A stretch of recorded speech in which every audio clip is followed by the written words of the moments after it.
તારીખ 26/8/1993 ઊંઝામાં અધિક માસ નિમિત્તે વાલ્મીકી રામાયણ ઉપર સ્વામી સચ્ચિદાનંદ પરમહંસ ભક્તિ નિકેતન આશ્રમ પેટલાદ દંતાલીવાળાનું પ્રવચન.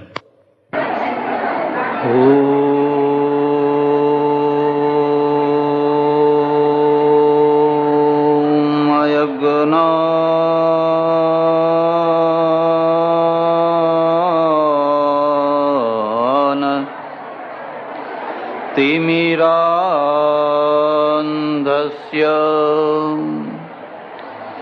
ज्ञानाञ्जन शलाकया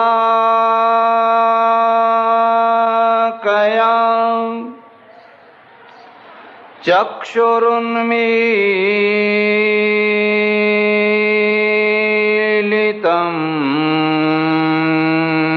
येन तस्मै श्रीगुरवे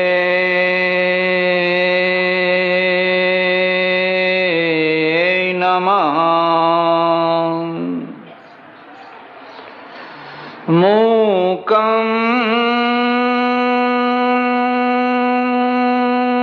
करोति वाचालं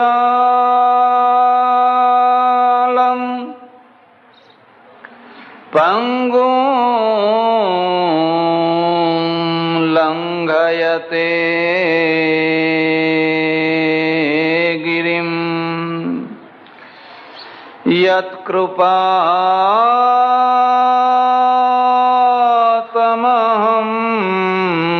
वन्दे परमानन्दमाधवम्.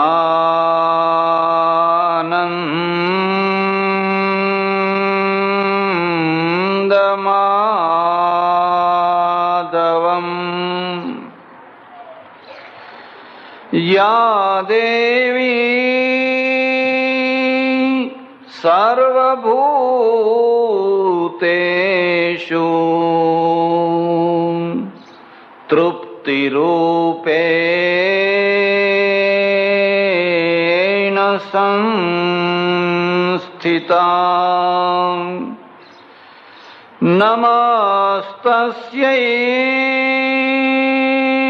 नमस्तस्यै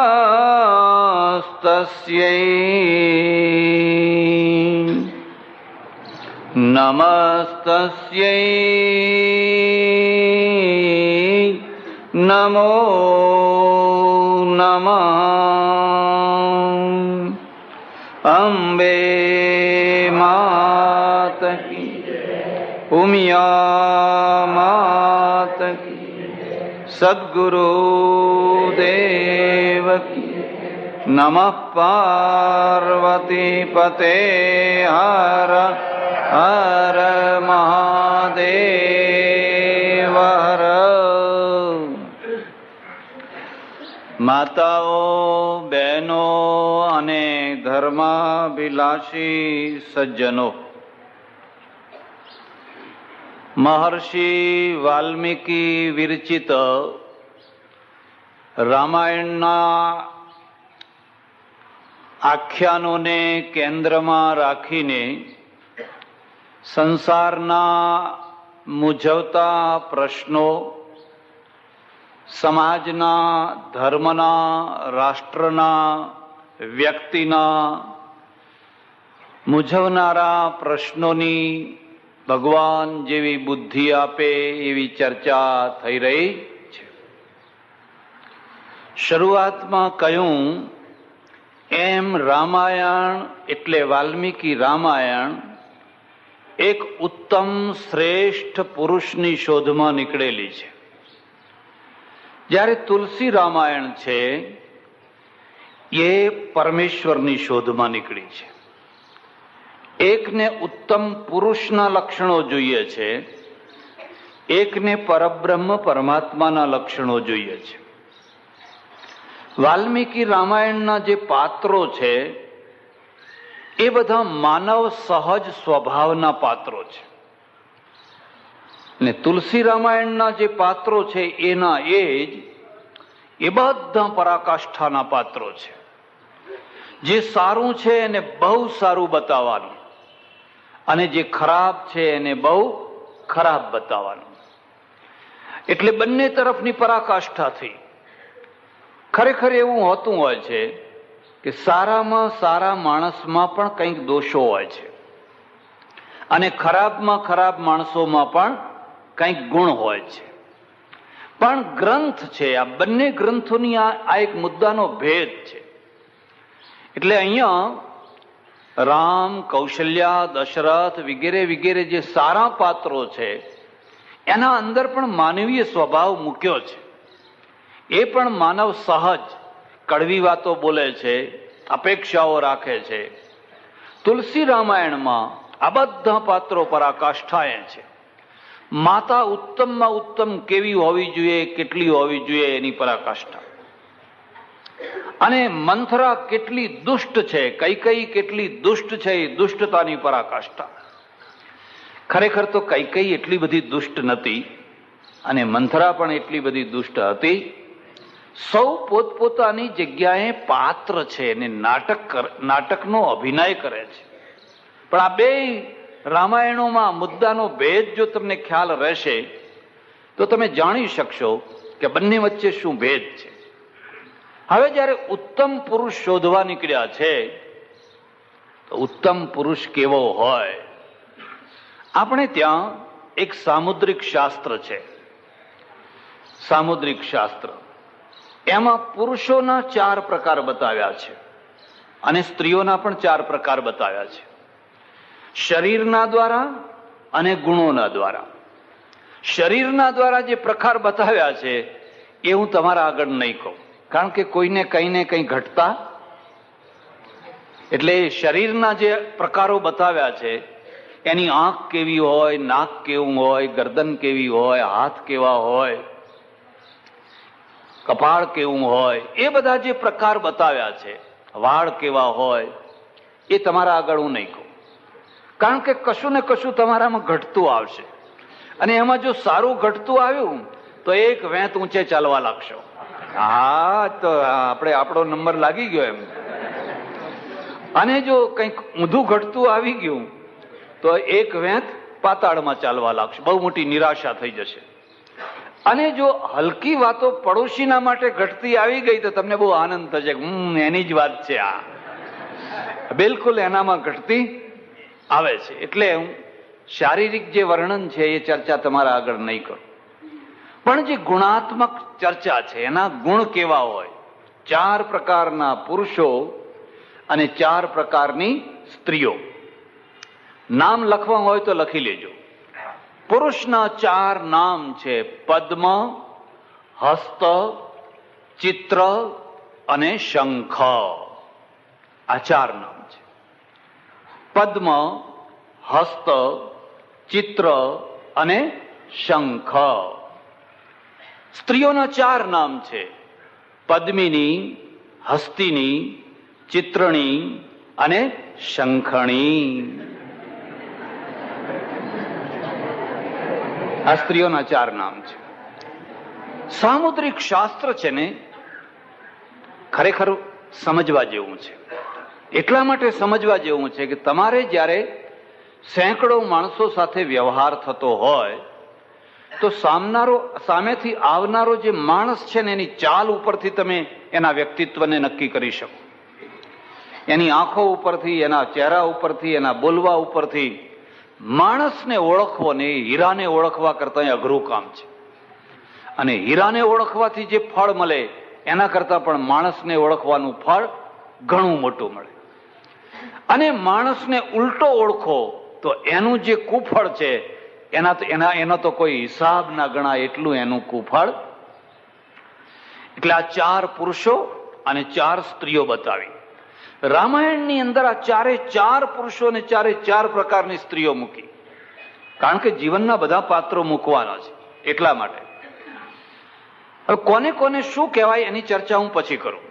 પણ આ ચારના માટે આપણા ત્યાં વૈદિક શાસ્ત્ર જે છે, સનાતન ધર્મ, એમાં 4 વ્યવહાર બતાયા છે. વ્યવહારના 4 ક્ષેત્રો બતાવ્યા છે. યાદ રાખવા હોય તો રાખી લેજો. એને પુરુષાર્થ કયો છે? ધર્મ, અર્થ, કામ અને મોક્ષ. એને ચતુર્વિધ પુરુષાર્થ અથવા વ્યવહારના 4 ક્ષેત્રો. 5મું કોઈ ક્ષેત્ર જ નહીં. તો 4 ક્ષેત્રો છે, એને સમજાવશે કોણ? કેવી રીતે સમજશો? ત્યારે વાત સમજવા જેવી છે. મારી એક કેસેટ છે, એનું નામ છે સાથીઓ. એનું નામ છે સાથીઓ. કોઈ વાર ઈચ્છા થાય તો સાંભળજો. એમાં મેં વિસ્તારથી બધી ચર્ચા કરી છે. આપણા ધર્મનું પ્રતીક છે સાથીઓ. જૈન, બૌદ્ધ અને હિન્દુ, આ 3 સાથિયાને મહત્વ આપે છે. મુસ્લિમ ધર્મનું પ્રતીક શું છે? ચાંદ. ચાંદ છે. અને ક્રિશ્ચિયન ધર્મનું પ્રતીક શું છે? ક્રોસ છે. ક્રોસ છે. ફાંસીએ ચડાવ્યા, સૂળીએ, એટલે એને નિશાન બનાવી દીધું, એટલે ક્રોસ લટકાવતા હોય છે. અને મુસ્લિમો છે, એમના ધર્મનું પ્રતીક છે ચંદ્રમા. પણ ચંદ્રમા કયો? પૂર્ણિમાનો કે દ્વિતીયાનો? દ્વિતીયાનો. તમને ભગવાન આવીને એમ પૂછે કે બોલ બેટા, તારે પૂનમનો ચંદ્ર થવું છે કે બીજનો ચંદ્ર થવું છે? તો તમને પૂનમનો ચંદ્ર થવો ગમે કે બીજનું થવું ગમે? પૂનમનો 16 કળાએ ખીલેલો હોય, એકદમ ગાળ ચાંદની મહક ઝર ઝર ઝર ઝર ચાંદની ઝરતી હોય. પૂનમનો ચંદ્ર થવાનું કોને ના ગમે? પણ એમાં એક ખાસ ખોડ છે. બીજા દિવસથી પછી અંધારું શરૂ. આજનો દિવસ 16 કળાએ ખીલી લો, પણ આવતીકાલથી અને ખીલ્યા પછી કરમાવાનું આવે એ કોઈને ગમે? આ તો બીજા દિવસથી જ અંધારું થાય છે. આપણે આજ ભૂલ કરી બેઠા. ભગવાનના પાસે પૂનમનો ચંદ્ર માગ્યો અને ભગવાને આપ્યો. ખીલ્યા, એકવાર ખૂબ 16 કળાએ ખીલ્યા, અને પછી જે અંધારિયું ક્ષય પક્ષ શરૂ થયો છે, દિવસ ઉગે છે ને હિન્દુઓ ઘટે છે. ઘટે છે કે નથી ઘટતા? તમારી સંખ્યા. કારણ કે પૂનમનો ચંદ્ર માગ્યો હતો. પેલા એ શું કર્યું? બીજનો ચંદ્ર દે દો હમકો, એમ કે બીજ કા ચાંદ દે દો. એટલે અલ્લાહ મિયાએ કહ્યું કે અચ્છા તુમકો બીજ કા ચાંદ દે દિયા. એટલે રોજ વધે છે. બીજ પછી ત્રીજ, ત્રીજ પછી ચોથ, ચોથ પછી રોજ વધે છે. આખી દુનિયામાં સંખ્યા વધે છે અને આપણી સંખ્યા. એટલે યાદ રાખજો, ઈશ્વર પાસે માગો તો બીજનો ચાંદ માગજો. પહેલા પાનનો ગલ્લો, પછી કરિયાણાની દુકાન, પછી જરા મોટો સ્ટોર, પછી એમ કરતા વળી મોટો સ્ટોર, એમ કરતા કરતા મિલ માલિક થવાનું. અને જો એક જ દિવસે મિલ માલિક થઈ ગયા તો બીજા દિવસથી પછી એને અનુભવ નથી, એને કશું કઈ ગતાગમ નથી, એ સંભાળી નહીં, વજન ઉંચકી નહીં શકે. એટલે આપણા ધર્મનું પ્રતીક છે સાથીઓ. અને સાથિયાના પ્રતીકમાંથી શું નીકળે છે? સાથિયાના પ્રતીકમાંથી નીકળે છે 4 પાંખડા. વિસ્તાર નહીં કરું, કેસેટ જેને ઈચ્છા હોય સાંભળી લેજો. ધર્મ, અર્થ, કામ અને મોક્ષ, એના 4 પાંખડા છે. અને 4 પાંખડા જમણા હાથ તરફ વળેલા છે. જો ડાબા હાથ તરફ વળેલા હોય તો ઊંધો કહેવાય, એને ઊંધો કહેવાય. હું જર્મનીમાં ટ્રેનમાં ફરું, કેબિનમાં બેઠેલા 4, 5, 6 જણાને બેઠો બેઠો હું ટપાલ લખું અહીં દેશમાં. એટલે મને એક ટેવ છે કે પહેલા ઓમ લખું, પછી જે કંઈ લખવાનું હોય. એટલે મારી બાજુમાં એક જર્મન પુરુષ ને સ્ત્રી બેઠેલા. એને આ ઓમ જોયો એટલે એને તરત પ્રશ્ન પૂછ્યો કે આ શું છે? તો મેં કહું અમારા ગોડનું સિમ્બોલ છે, અમારા ભગવાનનું આ આવું પ્રતીક છે. ખુશ થયા. પછી મેં એના આગળ સાથીઓ બતાવ્યો. મને કે હિટલર, હિટલર, હિટલર, નાઝી. ના, હિટલર નહીં. આ હિટલરના પાંખડા આમ વળ્યા હતા ડાબા હાથે, અને અમારા પાંખડા જમણા હાથે. હિટલર એ સાથિયાનું પ્રતીક રાખતો. આખો નાઝી જે હતો ને, સૈનિકો, એના બધાનો અહીં ખભા ઉપર તમે જુઓ તો આખું પ્રતીક સાથિયાનું. પણ સાથિયાનું પાંખડા કેવા? ડાબા હાથે વળેલા. ઘણી વાર મૂર્ખ માણસો હોય ને, ખબર ના હોય તો ડાબો જ સાથીઓ ચિતરી બેસે. આપણા જમણા હાથે વળેલા છે. અને જમણા હાથે વળેલા પાંખડા શું સૂચવે છે? હંમેશા જમણા હાથે ભગવાન છે. તમારાથી જે મોટો હોય એને જમણા હાથે રાખજો. જો ડાબા હાથે રાખો તો એ અસભ્યતા છે. ચાલો તો એ રીતે ચાલજો કે મહાપુરુષ હોય, મોટા પુરુષ હોય, એને ડાબા હાથ એને આપણે ડાબા હાથે રહેવાનું ને એને જમણા હાથે રહેવાનું. વામાંગે ચ વિભૂતિ ભૂધર સુતા, એટલે મંદિરોમાં જઈને જોજો, રાધા છે ને કૃષ્ણના ડાબા હાથે, સીતા છે એ ડાબા હાથે, પાર્વતી છે એ ડાબા હાથે, હંમેશા શ્રેષ્ઠ પુરુષ છે એ જમણા હાથે. એટલા માટે આપણે પ્રતીક મૂક્યું કે આ ધર્મ ખરો, પણ કોના તરફ વળશે? પરમેશ્વર તરફ. અર્થ પરમેશ્વર તરફ, કામ પરમેશ્વર તરફ, મોક્ષ પરમેશ્વર તરફ. આ સાથીઓ એટલે આ ધર્મ, અર્થ, કામ અને મોક્ષ, એ ચારે ચાર પાંખડા જયારે ભગવાન તરફ વળ્યા હોય ત્યારે તમારું જીવન ધન્ય થઈ જાય. તો હવે આ જે ધર્મ, અર્થ, કામ અને મોક્ષ, આ ચાર વ્યવહાર છે, ચાર પુરુષાર્થ છે, એ ચારના દ્વારા કયો વ્યક્તિ પદ્મ છે, હસ્ત છે, ચિત્ર છે, અથવા શંખ છે, અથવા એ પ્રકારની સ્ત્રીઓ છે, એનો નિશ્ચય તમે કરી શકો. પહેલી વાત, ધર્મ. પદ્મને કેવી રીતે ઓળખશો? જેના જીવનમાં સાચો ધર્મ હોય. સાચો અને ખોટો એટલે શું? એક પહેલામાં પહેલી શરત એ છે કે ધર્મનું પ્રદર્શન ન હોય. ધર્મ પાળવાની વસ્તુ છે, પ્રદર્શન કરવાની વસ્તુ. અને જ્યાં તમારા જીવનમાં પ્રદર્શન આવ્યું એટલે ધર્મની શક્તિ ક્ષીણ થઈ જાય. એ બધો ધર્મ પાલન કરે, એના જીવનમાં પૂરેપૂરી સચ્ચાઈ, બધી રીતે નૈતિકતા, કોઈ જાતનું. કેટલીક વાર એવું લાગે કે ઉપરથી તમને એ નાસ્તિક લાગતો હોય, પણ ખરેખર એ સાચો આસ્તિક હોય. એ 11 ના કરે એટલે તમને નાસ્તિક લાગે, એ ફલાણું ના કરે, આ ના કરે, ફલાણું. એટલે તમે ઉપરના નિયમો છે, એ ઉપરના નિયમોનું નામ તમે ધર્મ માની બેઠા, ને પેલાના જીવનમાં વાસ્તવિક ધર્મ છે. હમણાં થોડા સમય પહેલા 8-10 મહિના થયા હશે, અને મારે કચ્છમાં જવાનું થયું. અને કચ્છમાં એક ઓળખીતા મહાત્મા, વૈરાગી મહાત્મા, એમના ત્યાં ઉતરવાનું થયું. એમણે મને કહ્યું, જુઓ પેલું દૂર ગામ દેખાય ને, મેં કહ્યું હા, એ રબારીઓનું ગામ છે, માલધારીઓનું ગામ છે. પછી મને કે એક સાંજે એક સ્ત્રી આવી, 50-55 વર્ષની હશે, માલધારી સ્ત્રી, અને આવીને મને કહે છે, મહારાજ હેડો ને, એમ કે મારા ઘરવાળાએ કહ્યું છે કે મહારાજને કહેજે કે એમની સોપડી લઈને આવે, મારે સોપડી સાંભળવી છે. તે સોપડી લઈને, તે તમારી સોપડી લઈને હેડો એમ કે. મહારાજ વિચારમાં પડ્યા કે આ સોપડી શું કરે છે? હું કોઈ વ્યાજવટાનો ધંધો તો કરતો કે ભાઈ આવે ચોપડો લઈને હેડો કે ફલાણું? પણ મહારાજ જરા જ્ઞાની હતા, એ સમજી ગયા, એટલે ગીતા લઈને ચાલ્યા. પેલા ગયા નજીક ગામ, એ પેલો ભરવાડ રબારી છે, બેઠો બેઠો ચલમ પીવે, અને બકરા ઘેટા બધા બેઠેલા ને બેઠો બેઠો ચલમ પીધે રાખે.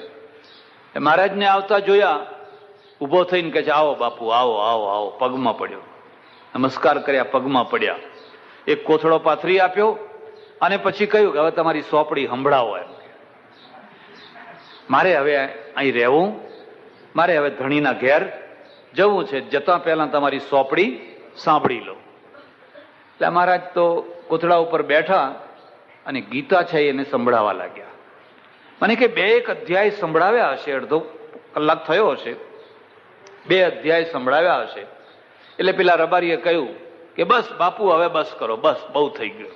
તો 8-10-15 માણસો ભેગા થઈ ગયેલા. રબારી ઉભો થયો, ઉભો થઈને બધાને પગે લાગ્યો, બોલ્યું, ચાલ્યું, માફ કરજો, ક્ષમા કરજો, કોઈ ભૂલ થઈ ગઈ હોય તો, હવે હું મારા વાલાના ત્યાં જઉં છું. અને પછી પોતાની મેળે કરેલો જે સાથરો એના ઉપર જઈને સૂઈ ગયો, અને સૂઈ જઈને હાથ જોડ્યા, એટલે હરિઓમ તત્સત. એના જીવનમાં કોઈ પ્રદર્શન હતું, એનો કોઈ ફોટો પાડવાય ના આવ્યો, કોઈએ એમ ના કહ્યું કે આ ગામમાં એક રબારી કે ભરવાડ યોગી રાજ હતો એવું કોઈએ કહ્યું? એ તો બિચારો ભરવાડ હતો, રબારી હતો. અને ઘેટા બકરા ચારે એટલે નાય ન નાય, કપડા મેલા ગેલા, પેલા બધા વિયા એના બધું ચોટ્યું હોય. એટલે જેને આપણે શુદ્ધિ કહીએ, દિવસમાં ઘણા લોકો 3 વાર નાય, 5 વાર નાય, ચોરી નાય, અને લોકો એમ સમજે કે બહુ પવિત્ર માણસ છે. હવે પેલો તો બિચારો અઠવાડિયે 1 વાર નાતો હશે, કચ્છમાં પાણીની તકલીફ, અને છતાં યોગીના મોતે મર્યો કે ના મર્યો? ખરો યોગી રાજ એ હતો. અને જે યોગી રાજ લખે છે ને, એ યોગી રાજ નથી, એ તો લખવા પૂરતું છે. સમજો, જરા સમજો. એ તો બધા પોસ્ટર છે, એ તો બધા પેમ્પલેટ છે, એ તો બધા લોકોને આકર્ષવાના ધંધા છે. આ માણસ તો શાંતિથી બસ લો આવજો એમ કરીને વિદાય થઈ ગયો. જેનો ધર્મ આચરણમાં હોય, અને જે સાચો ધર્મ, એનું નામ છે પદ્મ. ધર્મ શું એ પછી ચર્ચા કરીશ. પણ જેનો ધર્મ આચરણમાં હોય અને વાણીમાં પણ હોય, એનું નામ કહેવાય હસ્ત.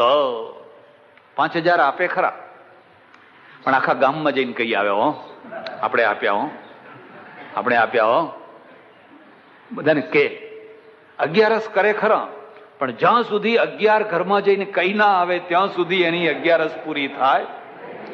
આજે આપણે 11 કરી છે, પણ ત્યાં 11 વાર ખાધું છે. હવે સામાન્ય રીતે એવું દેખાય કે રોજ ખાનારા માણસો કરતા ઉપવાસ કરનારા માણસો વધુ ખાતા હોય છે. આપણે જૈનો નહીં, એ બીજા દિવસે બદલો લે,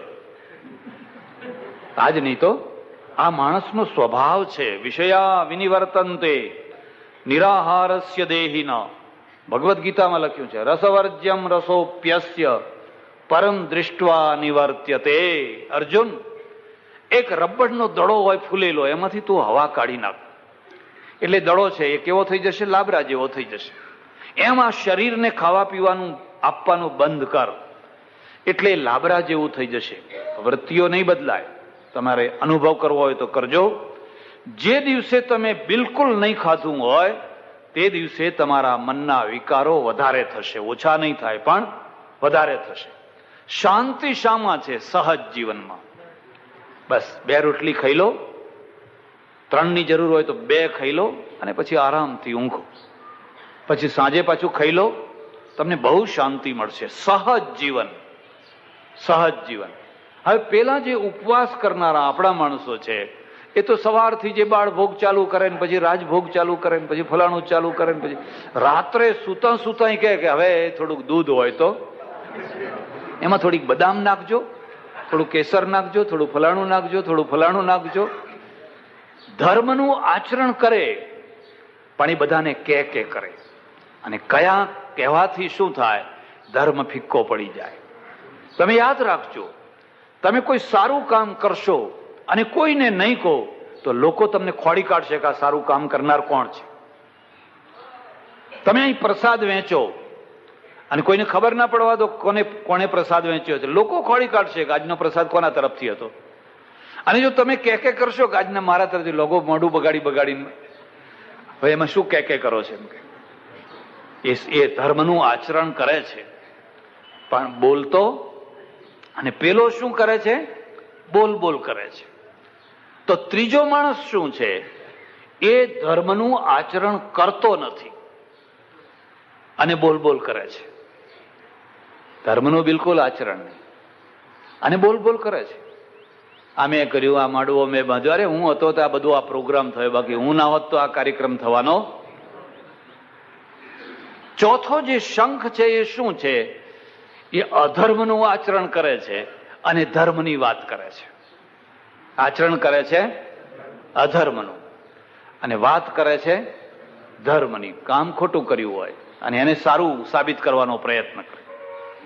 જો કે એક વાત એ પણ છે કે કોઈને શંખ થવું ગમે, પણ અમારે ત્યાં એક ઢપોડ શંખ છે. શંખના ઉપર પાછો એક ઢપોડ શંખ છે. ખબર છે કોને કહેવાય? બ્રાહ્મણ હતો અને બહુ દરિદ્ર હતો, બહુ ગરીબ હતો. એટલે મહાદેવની આરાધના કરી મહાદેવ બહુ જલ્દી પ્રસન્ન થાય. મહાદેવ પ્રસન્ન થયા. પ્રસન્ન થઈને કહ્યું, બેટા બોલ, તારી શું દુઃખ છે? એટલે એને કહ્યું, મારા ઘરમાં ખાવા પીવાની બહુ તકલીફ છે ને હું બહુ દરિદ્ર છું. ચિંતા ના કર, લે આ શંખ આપું છું. આ શંખ લઈ જા અને જરૂર પડે ત્યારે તું એની પૂજા કરજે. એટલે શંખ આપોઆપ બોલશે, બોલ બોલ તારે શું જોઈએ? એટલે તું કહેજે કે લાખ રૂપિયા જોઈએ. એટલે તરત જ એ લાખ આપશે. તરત જ એ લાખ રૂપિયા આપશે. તો ખુશ થઈ ગયો, ઓહો, લાખ રૂપિયા આપનારો શંખ મળ્યો. નીકળ્યો. રસ્તામાં આવી ધર્મશાળા, ગામ દૂર, અને વિચાર કર્યો કે લાવ એક રાત આ ધર્મશાળામાં રહું. એ ધર્મશાળામાં રહ્યો અને પછી વિચાર કર્યો કે હેડને આજે જ પૂજા કરવા દે, ફરી ઘેર જવું એના કરતા આજે જ એનો ચમત્કાર જોવા દે ને. એટલે પેલો બારણું બંધ કર્યું અને પૂજા કરવા બેઠો. હવે ધર્મશાળાનો જે મેનેજર ને એક વાણિયો, બહુ બુદ્ધિશાળી માણસ, એને વિચાર કર્યો કે આ મહારાજે બારણું કેમ બંધ કર્યું? સામાન્ય રીતે આપણા ત્યાં બારણા બંધ હોતા, અને આ કોઈ સ્ત્રી વગેરે તો કોઈ છે નહીં, આ એને બારણું બંધ કેમ કર્યું? એટલે ધીરે રહીને ગયો અને આમ તિરાડમાંથી જોવા લાગ્યો. તમે માનો કે ના માનો, કેટલાક લોકો તિરાડમાંથી જોવા માટે જ જન્મ્યા હોય છે. આખી જિંદગી એ તિરાડોમાંથી જોયા જ કરતા હોય છે. અહીં જોવે, પડોશીના ત્યાં જોવે, પેલાના ત્યાં જોવે, પેલાના ત્યાં જોવે. એટલે તિરાડમાંથી જોવા લાગ્યો. અને પેલો પૂજા કરતો હતો એટલામાં શંખ બોલ્યો, બોલ બોલ બોલ બેટા, તારે શું જોઈએ? તો કે મને પૈસા જોઈએ, મારે ધન જોઈએ. કે લે લાખ રૂપિયા. ફાટ દઈને લાખ રૂપિયા નીકળ્યા. વાણિયો વિચાર કર્યો, ઓહો, આ વિદ્યા તો આપણે પચાવવા જેવી. એટલે આવીને પાછો પોતાના આસન ઉપર બેસી ગયો. આવીને બેસી ગયો અને પેલા મહારાજે લાખ રૂપિયા નીકળેલા, એમાંથી 5-10 રૂપિયા લીધા. અને બ્રાહ્મણને પહેલામાં પહેલો વિચાર શું આવે? કઢાઈ ને તાવીતો, શું કે શીરો બનાવો, બસ. બીજું શું કરવાનું હોય? એમની કે આપણે વેપાર કરીએ, એક ધંધો કરીએ, એક ઉદ્યોગ કરીએ, કે ફલાણું કરીએ કે નહીં, કે બસ બજારમાં જવું ને ઘી ગોળ ને લોટ ને લઈ આવો ને શીરો બનાવીને ખાઉં. એટલે 5-10 રૂપિયા લઈને નીકળ્યા. એટલે પેલા વાણિયા ઉભા થઈ અને એકદમ પગમાં દંડવત કર્યા, સાષ્ટાંગ દંડવત. નમે નમે મેં ફેર હે બહોત નમે નાદાન, દગલબાજ દોઢા નમે ચિત્તા ચોર કામા. એટલે આ બિચારો બ્રાહ્મણ ભોળો, એટલે નમે એટલે તો ખુશ થઈ ગયો. અરે શેઠજી શેઠજી શેઠજી શેઠજી. એટલે શેઠ તો કે મહારાજ, તમારા જેવા પવિત્ર બ્રાહ્મણ આવે અને મારા ઘરમાં રસોઈ બનાવીને ના જમે તો મારું જીવન ધિક્કાર છે. આ મનુષ્યનો દેહ ધિક્કાર છે. કેટલા પુણ્યના પ્રતાપે ભગવાને મનુષ્યનો દેહ આપ્યો છે, અને તમારા જેવા આંગણે ચાલીને આવ્યા હોય માટે આજ તો મારે ત્યાં જ રસોઈ કરીને જમવું પડશે. બ્રાહ્મણ વિચાર કર્યો કે આ શંખનો પ્રભાવ છે કે જો લાખ રૂપિયા નીકળ્યા, હજુ તો હું સીધું લેવા જાઉં છું, ત્યાં આ જમાડનારો પાછો નીકળ્યો. એટલે કે ભલે ત્યારે તમારે ત્યાં રસોઈ બનાવી. એટલે મહારાજ હતા એમને રસોઈમાં રોકી રાખ્યા. અને રસોઈમાં રોકી રાખીને ખૂબ લાડુ, દાળ, ભાત, શાક વાક બધું એવી રીતે સારી રીતે. મેં એવું સાંભળ્યું છે ઘણી વાર લોકો જીરું વેચવા આવ્યા હોય ને, બનાસકાંઠા વાળા, એમને લોકો જમણવારમાં રોકી રાખે. અને પછી આ બાજુ જે કોથળાવાનું જે વિદ્યા કરવી હોય,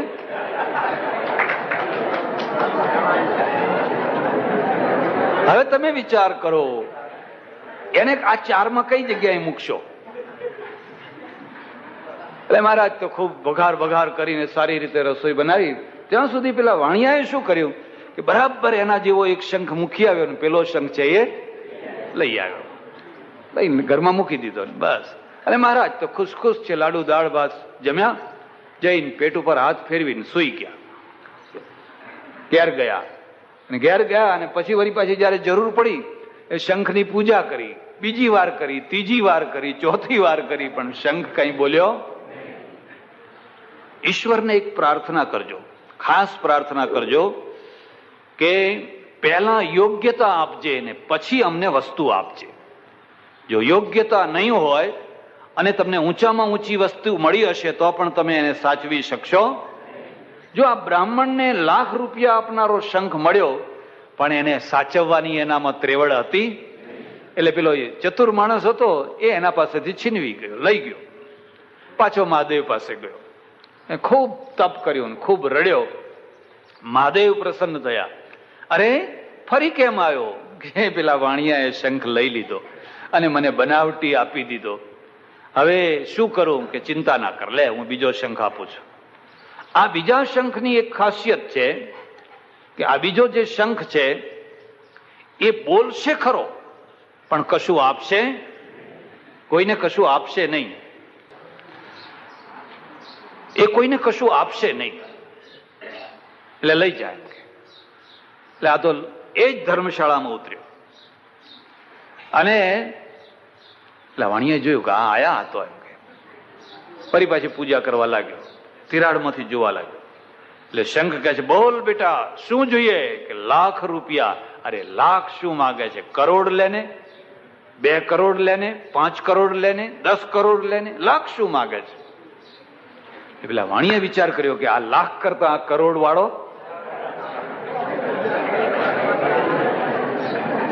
એટલે એને શું કર્યું? વળી પાછું જમાડ્યા. મહારાજ જમો હો, અને જમાડ્યા તો ખરા, અને પેલો લાખ વાળો મૂકી દીધો અને કરોડ વાળો. હવે કરોડ વાળામાં ખાસિયત એવી હતી કે બોલે ખરો પણ આપે એક પૈસો ના આપે. વારંવાર બોલે કરોડ લેને, 2 કરોડ લેને, 5 કરોડ લેને, એ આપ બોલે ખરો પણ પૈસો એ આપે. હવે તમે સમજ્યા? કેટલાક લોકો ઢપોડ શંખો હોય, આવા બોલે ખરા 5000, 10,000 આટલા એમ બોલે ખરા પણ કોઈ દિવસ પૈસો બોલેલો આપે.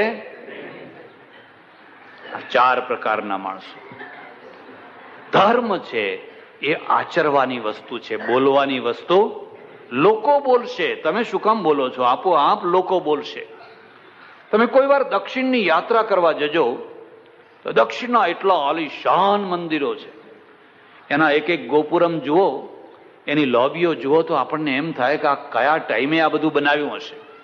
કોઈ જગ્યાએ તકતી નહીં, બનાવનાર કોણ છે ખબર જ નથી, કયા વર્ષમાં કયા માણસે. એનો એક થાંભલો આપણાથી ના બનાવી શકાય, કારણ કે એવું થયેલું. અમારા એક જૈન સજ્જન છે, બહુ સારા માણસ છે, બહુ ભલા માણસ, અને ઘણી વાર આશ્રમમાં આવે, થોડા મશ્કરા સ્વભાવના. એટલે એક વાર મને કહે, મહારાજ અમારા ડેરાન તમારી ડેરીઓ. અમારા તો ડેરા અને તમારી આ વાતે સાચી. હવે પૈસો તો બધો વાણિયા પાસે જ હોય. વેપારે વસતી લક્ષ્મી, તો હવે તમે બધા વેપાર કરવા લાગ્યા. પહેલા તો દેવામાંથી ઊંચા જ ના આવો. હવે બ્રાહ્મણ બિચારો સીધું લાવીને ખાતો હોય એટલે એના ઘરમાં પૈસો ના હોય. દાખલો અમારે આપવો હોય કોઈ ગરીબ બ્રાહ્મણનો જ આપવાનો હોય. ત્યાં દરબાર મૂછો મેળતા હોય પણ અંદર જુઓ તો બાકી આ મૂછો જ મેળતા હોય, બાકી ઘરમાં કઈ ઠેકાણું ના હોય. ખેડૂત છે એ બધા દેવાદાર હોય, બીજા મજૂર પ્રજા તો એથી વધારે ગરીબ હોય. એટલે હિન્દુ પ્રજામાં બીજા કોઈની પાસે તો પૈસો નહીં. પૈસો બધો કઈ જગ્યાએ? વાણિયા પાસે.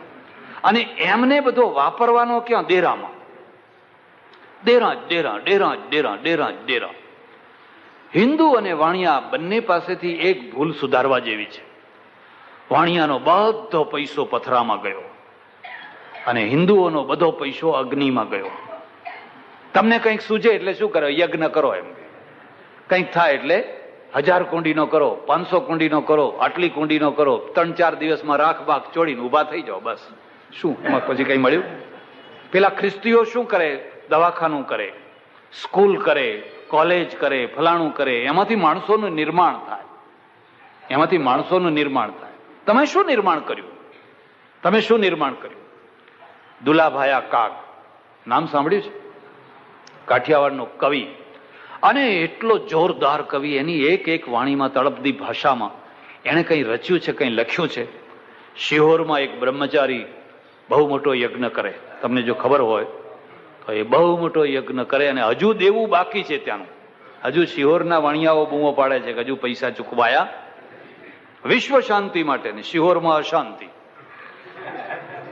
બહુ મોટો. એમાં દુલાભાયા કાગને બોલાવેલા અને ગયા.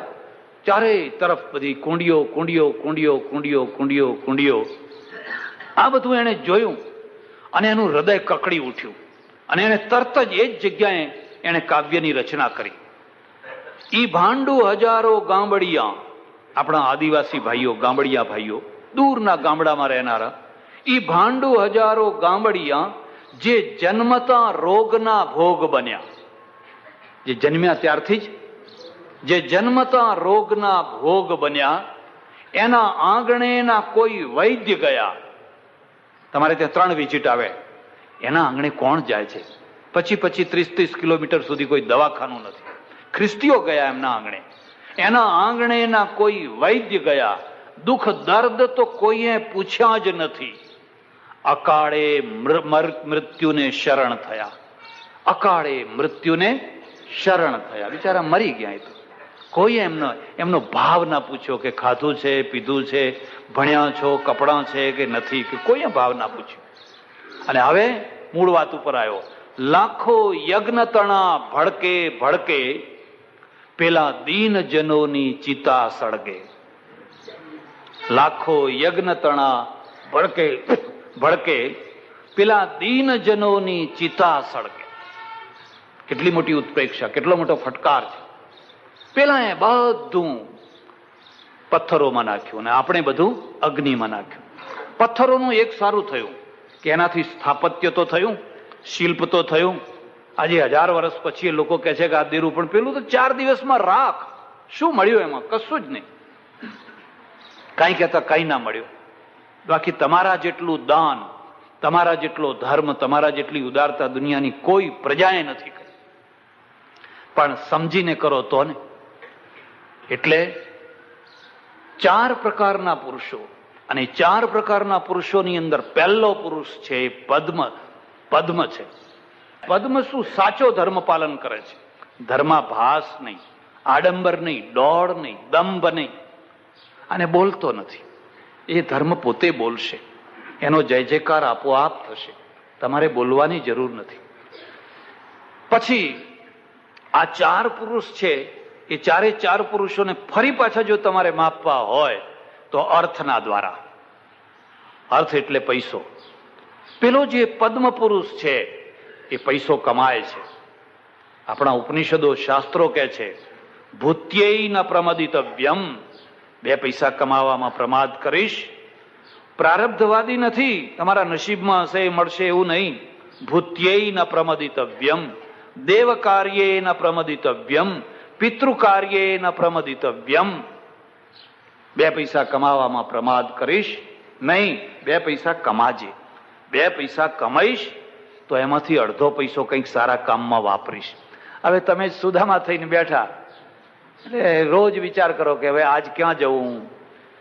કોઈના ત્યાં જમી લો, કોઈનું ઉતરેલું કપડું પહેરી લો, કોઈના ઉતરેલા સ્લીપર પહેરી લો. આપે તો વાહવા, નહીં તો કથામાંથી ઉઠે એના પહેલા આપણે પહેરીને બેઠતા થવાનું. અને જો પકડી પાડે કે બદલાઈ ગયા, ભાઈ હા બદલાઈ ગયા, હો લો લો લો તમારે લઈ લો.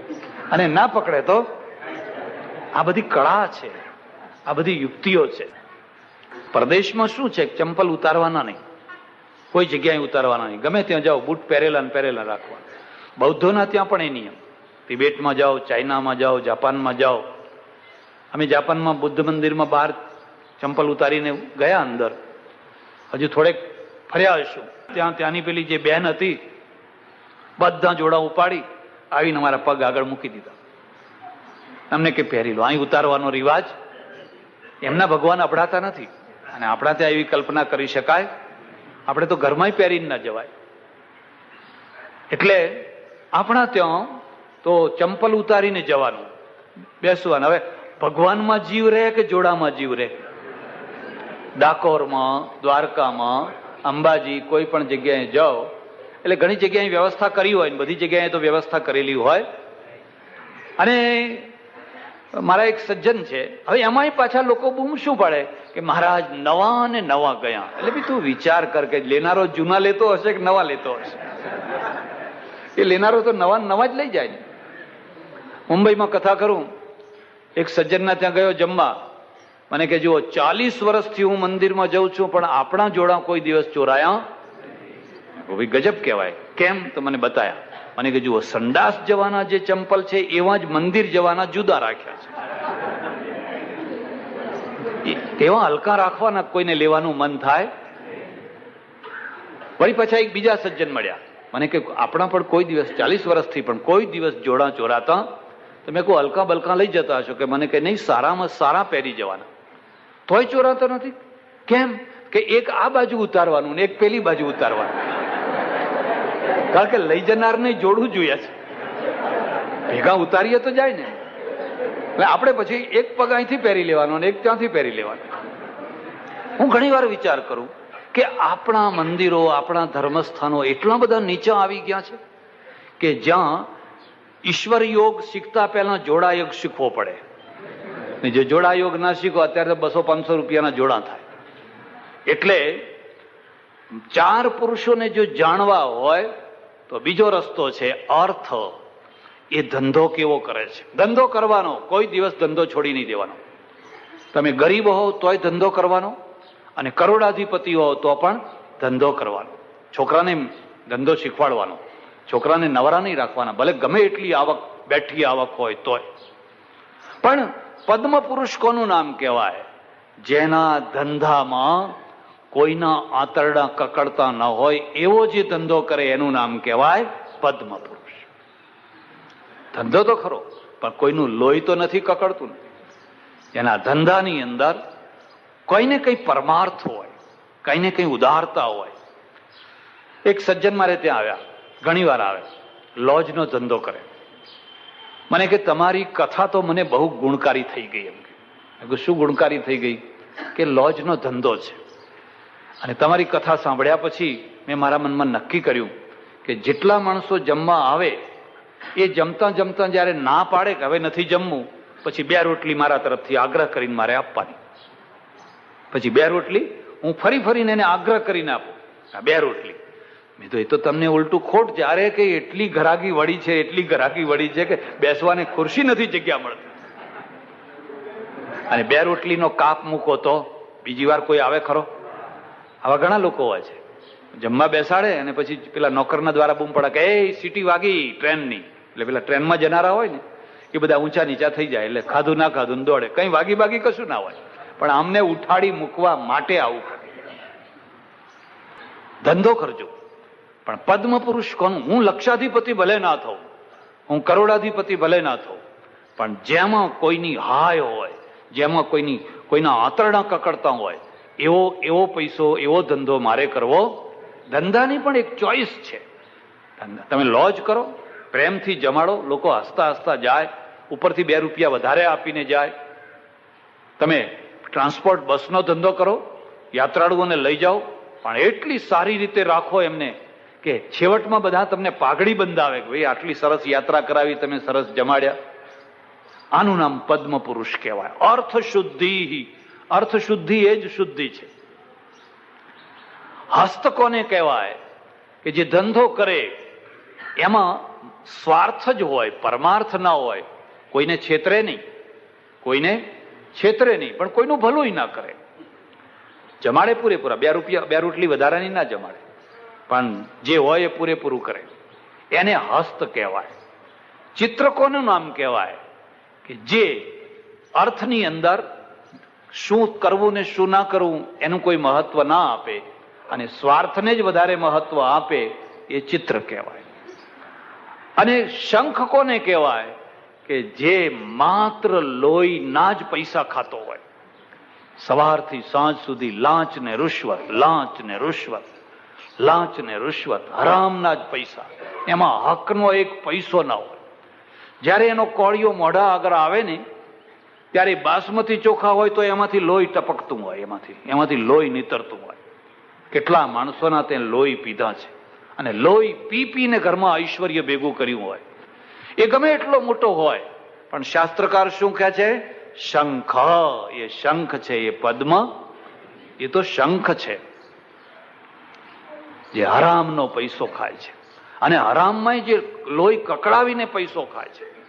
કેટલીક લાંચ રૂશ્વતો એવી હોય કે લાંચ લઈને કામ કરે. મારી પાસે હમણાં એક છોકરો આવ્યો, મને કે શિક્ષક થવા માટે 50,000 રૂપિયા આપ્યા. કેટલા? પણ ઓર્ડર નથી આવ્યો, ઓર્ડર નથી આવ્યો. તો હવે કઈ 50,000 ગયા એમ. અરે ગરીબ વિધવાનો છોકરો માંડ જેમ તેમ કરીને 50,000 ભેગા કર્યા હોય, એ 50,000 લઈને જો તમે એને નોકરી આપવાના હોવ ને તો તમે ચિત્ર કહેવો. જવા દો ને હવે. પદ્મ ના થાવ તો કઈ નહીં, હસ્ત ના થાવ તો કઈ નહીં, ચિત્ર કહેવો. એવડો લાંચ લઈને કામ તો કર્યું. પણ આ તો લાંચ લીધી અને ઉપરથી નોકરીએ ના આપી. હવે એને શંખ કહેવાય. આ રોજ મંદિરમાં આટા મારતા હોય તો એ શંખ કહેવાય. એ મંદિરને એને કઈ લેવા દેવા. પછી ધર્મ, અર્થ, કામ. કામની અંદર પણ આ 4 પ્રકાર છે. જે પુરુષને અથવા જે સ્ત્રીને પોતાની પત્ની અને પોતાના પતિ સિવાય બીજો કોઈ પુરુષ કે બીજી કોઈ સ્ત્રી ઉપર આંખ ઉપાડીને જોવાની ઈચ્છા ન થતી હોય એનું નામ પદ્મ પુરુષ કહેવાય. આ બધી દુનિયા, આખી દુનિયા પડી છે. મારા ઘરમાં જે સ્ત્રી છે એ જ મારે સર્વસ્વ છે, મારો પતિ છે એ જ સર્વસ્વ છે. બીજા ઉપર આંખ ઉપાડીને ના જોઈએ. કેટલીક વાર એવું બને કે ટોપલા ઉપાડનારી પદ્મિની હોય અને સોનાની હિંચોળા ખાટ ઉપર હિંચનારી શંખણી હોય. પેલી ઓઢણી હતી, ઓઢ, જશમા ઓઢણ, એ શું ટોપલા જ ઉપાડતી હતી ને? અને એની આખો દિવસ માટી પડે એટલે એના ચહેરા ઉપર તો કઈ પેલું ચોપડેલું ના હોય. જે બધા ચોપડે છે ને, લીલું પીળું બધું આવું તેવું જાત જાતનું બધું ધોળું ધોળું. એકવાર મેં એક દૃશ્ય બહુ વિચિત્ર જોયેલું. આફ્રિકામાં એક બંગલામાં ઉતારો, છેવટનો રૂમ અને 10 ફૂટ અડીને જ એક બીજો બંગલો. રોજ આવું પ્રવચન કરવા જવું ટાઈમ થાય એટલે પેલા ગાડી તૈયાર રાખી હોય એમાં જઈને બેસ. હવે એમાં પેલી બેને શું કર્યું કે ઉતાવળમાં જલ્દી પેલો પાવડર હોય ને એ પાવડર આમ ખંખેર્યો, પણ હાથમાં કઈ આવ્યો કે ખલાસ થઈ ગયેલો. હવે કથામાં જવાનો ટાઈમ થઈ ગયો ને બીજો પાવડરનો ડબ્બો નહીં, એટલે કરવું શું? પછી દિવાલ ઉપર આમ હાથ ઘસ્યા અને હાથ ઘસીને પછી મોઢા ઉપર. કારણ કે રોજ પાવડર લગાવાતો હોય ને પછી જો પાવડર ના લગાવો તો એવું ખરાબ મોઢું દેખાય. ઘણી વાર ઓળખાય નહીં કે તમે એ જ. પેલું ચોપડી હોય ત્યારે જુદા લાગે ને ના ચોપડી હોય ત્યારે. એ ઓઢણી ક્યાં ચૂનો, એ ક્યાં પાવડર લગાવતી હતી, એ ક્યાં લિપસ્ટિક લગાવતી હતી, એ તો બિચારી એનો ઓઢ ખોદે અને પેલી માટીને ભરીને ટોપલો આપે, અહીં ઉપાડે અને જઈને પેલા પાડ ઉપર જઈને નાખી આવે. સવારથી સાંજ સુધી કાળી મજૂરી, તડકામાં લાય બળતા તડકામાં. અને છતાં એનું એટલું સૌંદર્ય, એનું એટલું રૂપ. આ ઓઢ પ્રજા બહારથી આવેલી છે. જોજો તમે, ઘણી પ્રજા બહારથી આવેલી છે. અને રાજા છે ને ઘોડા ઉપર બેસીને બધે ફરે અને ફરતા ફરતા ફરતા એની નજર અહીં ઓઢણી ઉપર પડી અને પડી એવી ચોંટી ગઈ. અને પછી તો ઘોડો લઈને ત્યાં જ ઉભો રહે અને પછી તો એને પ્રસ્તાવો રાખવા માંડ્યા. લોક કવિએ બધા ગીત જોડેલા છે. જસમા તારે સોનાના મહેલ, અરે તને રાજમહેલ આપું, ચાલ તું. અને પેલી જસમા શું કે છે? અમારે ઓડાને ભલા ઝૂંપડા, રાજા તારે રાજા સોનાનો મહેલ, અમારે ઓડાને ભલા. કોણ છે? પદ્મિની છે. ભલે ને ઓડના ઘરમાં જન્મી હોય. જસમા તારે સોનાની ખાટ, હિંડોળા ખાટ. અને જસમા કે છે અમારે ઓડાને ભલી ખાટલી. રાજા એને કે છે તું જો હું કેવો ચક્રવર્તી રાજા છું, કેટલી હાક વાગે છે, ધાક વાગે છે, હું રાજા છું. અને પેલી ઓઢણી કે છે મારો ઓઢ પણ રાજા જ છે, કોઈ રાજાથી જરાય ઉતરતો. આ મારો ઓઢ પણ રાજા જ છે. કોણ હશે આ? રાજાએ જોયું. એક બીજી વાત યાદ રાખજો, કામનો એક ડંખ હોય છે અને ડંખ છે ને એને વાળવો બહુ કઠિન હોય છે. આ ઓઢણી કોઈ હિસાબે માનવાની? એનો જીવ એના પતિમાં છે, એના ઓઢમાં છે. એટલે ઓઢને મારી નાખો. ઓઢ મરી જશે તો પછી આપોઆપ પાછી ઓઢને મારી નાખ્યો.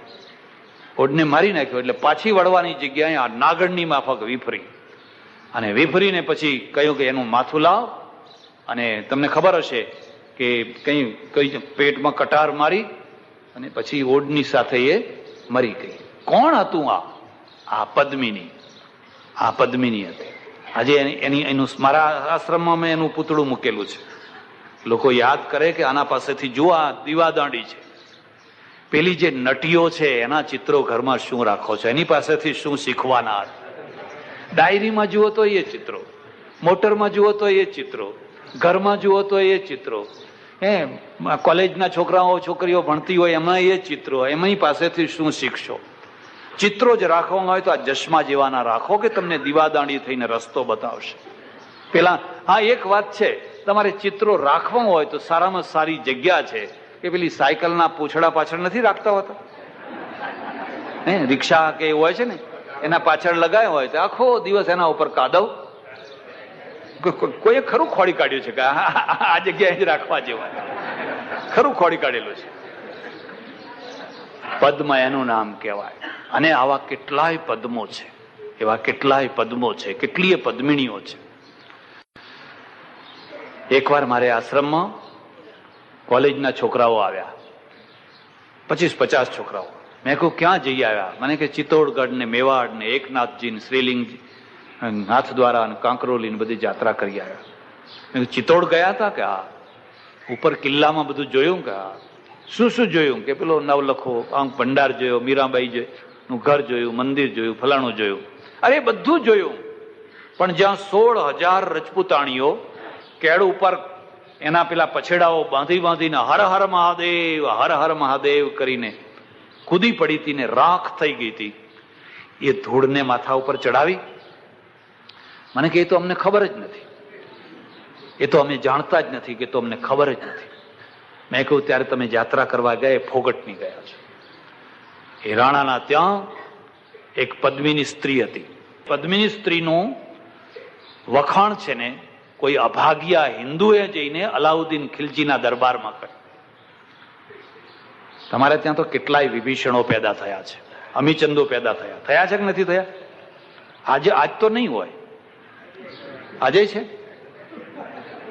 જઈને પેલા અલાઉદ્દીન ખિલજીને કહ્યું. અને આ પાટણનો રાજા હતો કર્ણદેવ, એની કમળાદેવી માટે પણ એ જ કામ કર્યું હતું. માધવ મંત્રીએ જઈને કહ્યું હતું કે આ કમળાદેવી જેવી તો કોઈ રૂપાળી સ્ત્રી નથી, તારા હરમમાં શોભે એવી છે. ત્યાં જઈને અલાઉદ્દીન ખિલજી પાસે વાત કરી કે આ તારી બેગમો એના આગળ ધૂળ બરાબર, પદ્મિની છે રાણાના ઘરમાં. અને અલાઉદ્દીન ખિલજી ત્યાંથી ઠેઠ ચડ્યો આવ્યો, આખા કિલ્લાને ઘેરી લીધો. ઘણા દિવસે સુધી ઘેરેલો, પણ એક કોઈ ટસ મચક જીતી શક્યો.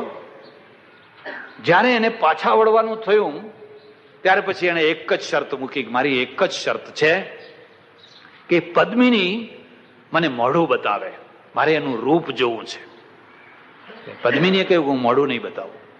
પછી બીજી શરત મૂકી કે પ્રત્યક્ષ મોઢું ના બતાવે તો દર્પણમાં મોઢું બતાવે. તમે કોઈ વાર ચિત્તોડ જાઓ તો જોજો એને જે દર્પણમાં મોઢું બતાવ્યું ને એ જગ્યા છે. અહીં ઊભી રહેલી એને પેલો ના જોઈ શકે, સીધો ના જોઈ શકે, પણ દર્પણમાં એના પ્રતિબિંબને જોઈ શકે. પછી વિચાર કર્યો કે જો આ મ્લેચ્છ જતો હોય અને આખું રાજ્ય બચી જતું હોય તો દર્પણમાં મોઢું બતાવવું બરાબર છે. એટલે પદ્મિની એક જગ્યાએ ઝરોખામાં અમુક જગ્યાએ ઊભી રહી અને સામે દર્પણ મૂકેલું, ત્યાં દર્પણમાં એણે મોઢું જોયું, અડધો ગાંડો થઈ ગયો હતો. હવે એના ઘરમાં સેંકડો રાણીઓ, સેંકડો બેગમો છે. પછી એ તો પાછો આવ્યો અને કહ્યું કે હવે અમે જઈએ છીએ. એટલે રાણાને એમ થયું કે હવે આ જયારે જાય છે ને આટલો મોટો બાદશાહ છે તો મારે એને વિદાય કરવા જવું જોઈએ, એને વિદાયગીરી આપવા માટે જવું જોઈએ. એટલે રાણો બિચારો ભોળો એ એના 5-10 સૈનિકો, 50-200 સૈનિકો લઈ અને એને વિદાય આપવા ગયો અને પકડી લીધો. એને પકડી લીધો અને એક જ શરત કે હવે તો પદ્મિની મળે તો તને છોડું, નહીં તો તને છોડીશ, નહીં તો તને નહીં છોડું. ઇતિહાસ વાંચજો. હવે શું કરવું? આ બાજુ છે એક આહલા અને ઉદલ, એના 2 ભાણિયા વિચારમાં પડી ગયા કે હવે શું કરવું. એટલે કાં તો એને મારી નાખે અને ફરી પાછો ઘેરો ગાલે, કાં તો પદ્મિનીએ બાદશાહના ત્યાં જવાનું. પછી વચ્ચેનો એક રસ્તો કાઢ્યો, પદ્મિની આવશે. અને પદ્મિની આવશે એવા સમાચાર સાંભળીને બાદશાહ તો ખુશ થઈ ગયો. હા, હવે મારું ધારેલું દિલ્હીમાં મોઢું શું બતાવું, કારણ કે બહુ મોટા ઉપાડે ચડ્યો તો હાથ ઘસીને પાછો આવે તો દિલ્હીમાં મોઢું શું બતાવું. પદ્મિની આવશે, પણ એની સખીઓ સાથે આવશે, એકલી નહીં આવે. તો ભલે સખીઓ આવતી હોય તો ઉલટું વધારે સારું. 800 પાલખીઓ તૈયાર કરાવી, 800 પાલખીઓ, અને એક પાલખીને ઉપાડનારા 2 માણસો. 8 દુ 1600, અને અંદર બેઠેલો પાછો બીજો માણસ, એટલે 8 તરી 2400 માણસો. આ 2400 રજપૂતો. પદ્મિની નહીં એમાં, પદ્મિની એકે નહીં એમાં. આ બધા શસ્ત્ર, અંદર શસ્ત્રો મૂકેલા, અને આ બધી આમ પેલું ઓઝલ રાખેલું, અને જ્યાં અલાઉદ્દીન ખિલજીના કેમ્પમાં ગયા અને જ્યાં સીટી વાગી એટલે ફળાફળ બધા રજપૂતો નીકળ્યા, અને જે હાથમાં હથિયાર લઈને જે તૂટી પડ્યા, હાહાકાર મચાવી દીધો. અને આ બાજુ પેલી જે 1600 રજપૂતાણીઓ હતી, એ 16,000 કે એટલી રજપૂતાણીઓ હતી, એ બધાએ મોટા લાકડાની ચિતા સળગાવી અને હર હર મહાદેવ કરીને, હર હર મહાદેવ કરીને જૌહર વ્રત એને કહેવાય. કોઈ એ ધૂળને માથે ચડાવી. ઇતિહાસ તો ખરો ત્યાં, તીર્થ તો ખરું ત્યાં છે. એટલે એક પદ્મિની સ્ત્રી હોય જેને પોતાના પતિ સિવાય અને પેલાને પોતાની પત્ની સિવાય બીજી કોઈ જગ્યાએ કોઈ મનોવૃત્તિ જાય નહીં. એક બીજો જે પુરુષ છે એ હસ્ત છે, અને સ્ત્રી છે એનું નામ છે હસ્તિની. એમાં ફરક શું હોય કે એની મનોવૃત્તિ તો જાય પણ ક્રિયાનું રૂપ ધારણ ન કરે. એના મનમાં વિચારો આવે, આડાઅવડા વિચારો આવે, પણ એને કદી ક્રિયાનું રૂપ ધારણ કરે એટલે એને હસ્ત કહેવાય. પછી ત્રીજો જે ચિત્ર છે, આ ચિત્ર છે એ પણ એનાથી ઉતરતી કક્ષાનો, અને પેલો શંખ છે એની તો કોઈ સીમા જ નહીં, અને શંખણીની પણ કોઈ સીમા. એને કેટલા પતિ છે એ ગણવા જ મુશ્કેલ છે. જેટલા પુરુષ એટલા એને શંખણી કહેવાય. આ 4 પ્રકારના પુરુષ છે, 4 પ્રકારની સ્ત્રીઓ છે: ધર્મ, અર્થ, કામ અને મોક્ષ. આ 4 દ્વારા. હવે એક બીજી વાત, પદ્મને જો પદ્મિની મળી હોય તો સજોડું કહેવાય, અને પદ્મને શંખણી મળી હોય તો, અને શંખને પદ્મિની મળી હોય તો, પેલો શંખ હોય ને એને મળી હોય, એના દુઃખનો કોઈ પાર નહીં, એની વેદનાનો કોઈ પાર નહીં. એટલે રામાયણ છે એ રામાયણકારે વિચાર કર્યો મારે એક એવા ઉત્તમ પુરુષને મૂકવો છે જે ઉત્તમમાં ઉત્તમ પુરુષ હોય ને ઉત્તમમાં ઉત્તમ સ્ત્રી હોય, તો લોકોને એક દીવાદાંડી મળે કે અમારે રામ જેવા થવું છે, અમારે સીતા જેવું થવું છે. પછી નીચેની કક્ષાના પણ મૂકવાના છે. પણ મેં તમને કહ્યું એમ, તુલસી રામાયણ અને વાલ્મીકી રામાયણ આ બંનેમાં એક પાયાનો ફરક છે. તુલસીદાસે આખી ઘટનાને શું વળાંક આપ્યો, વનવાસની ઘટનાને, કે રામ છે એ વનમાં કેમ ગયા? મંથરાના કારણે નહીં, કૈકેયીના કારણે નહીં, પણ જ્યારે અયોધ્યા જળજળ થતી હતી અને આવતીકાલે જ્યારે એનો અભિષેક થવાનો હતો, ત્યારે વિધાતા છે એ વિધાતાના મનમાં વેદના થઈ કે જો આ રામ ગાદીએ બેસી ગયા તો પછી રાક્ષસોને કોણ મારશે, રાક્ષસોને કોણ મારશે? એટલે વિધાતાએ વિચાર કર્યો કે હવે મંથરાની બુદ્ધિ મારે બગાડવી જોઈએ. એટલે વિધાતા જઈને મંથરાના મગજમાં બેઠી અને મંથરાની બુદ્ધિ બગાડી, અને પછી કૈકેયીના મગજમાં બેઠી અને પછી એને કૈકેયીનું મગજ બગાડ્યું. એટલે રામને વનવાસ થયો. બેના પોઈન્ટ સમજી લેજો. તુલસીનો રામ પરમેશ્વર બ્રહ્મ છે, અને વાલ્મીકીનો રામ રાજકુમાર છે, માણસ, શ્રેષ્ઠ માણસ છે. અને આ બ્રહ્મ અવતાર ધારણ કર્યો છે કારણ કે રાક્ષસોને મારવા માટે.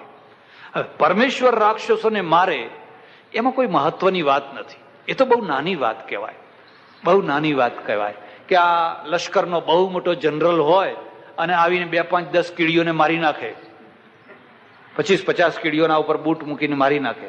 ભગવાનના આગળ તો રાક્ષસો કીડીઓ જેવા છે, એના જ બનાવેલા છે ને. પણ માણસ જો ગુંડાઓને મારે તો માણસની મહિમા. એટલે તુલસી રામાયણે આ પ્રકારનો ભાવ વ્યક્ત કર્યો છે કે રાત્રે પેલી વિધાતા છે એ વિધાતાના મનમાં થયું કે આ તો જો ગાદીએ બેઠા તો બધું પાર પડી જશે ને પછી રામ કઈ રાક્ષસોને મારવા નીકળશે. માટે મંથરાની બુદ્ધિને ફેરવો, માટે કૈકેયીની બુદ્ધિને ફેરવો. એટલે મંથરા અને કૈકેયી એ માત્ર નિમિત્ત છે તુલસી રામાયણમાં, એ બંને માત્ર નિમિત્ત છે. જ્યારે વાલ્મીકી રામાયણમાં આવી કોઈની બુદ્ધિ ફેરવેલી નથી, પણ આ કૌટુંબિક ઝઘડો છે, દરેક કુટુંબમાં થનારો, દરેક રાજ કુટુંબમાં થનારો ઝઘડો છે. હવે રામ છે એ કૌશલ્યાને મળ્યા, લક્ષ્મણને મળ્યા, કૌશલ્યાને સમજાવ્યા, મારી પિતાની આજ્ઞાનું મને પાલન કરવા દો. કૌશલ્યાએ જે વેણ કાઢ્યા છે સહજ, સ્ત્રી સહજ છે. તુલસીદાસે એવા વેણ નથી કઢાવ્યા, કારણ તુલસીદાસને ઉત્તમમાં ઉત્તમ પરાકાષ્ઠાનું પાત્ર જોઈએ છે.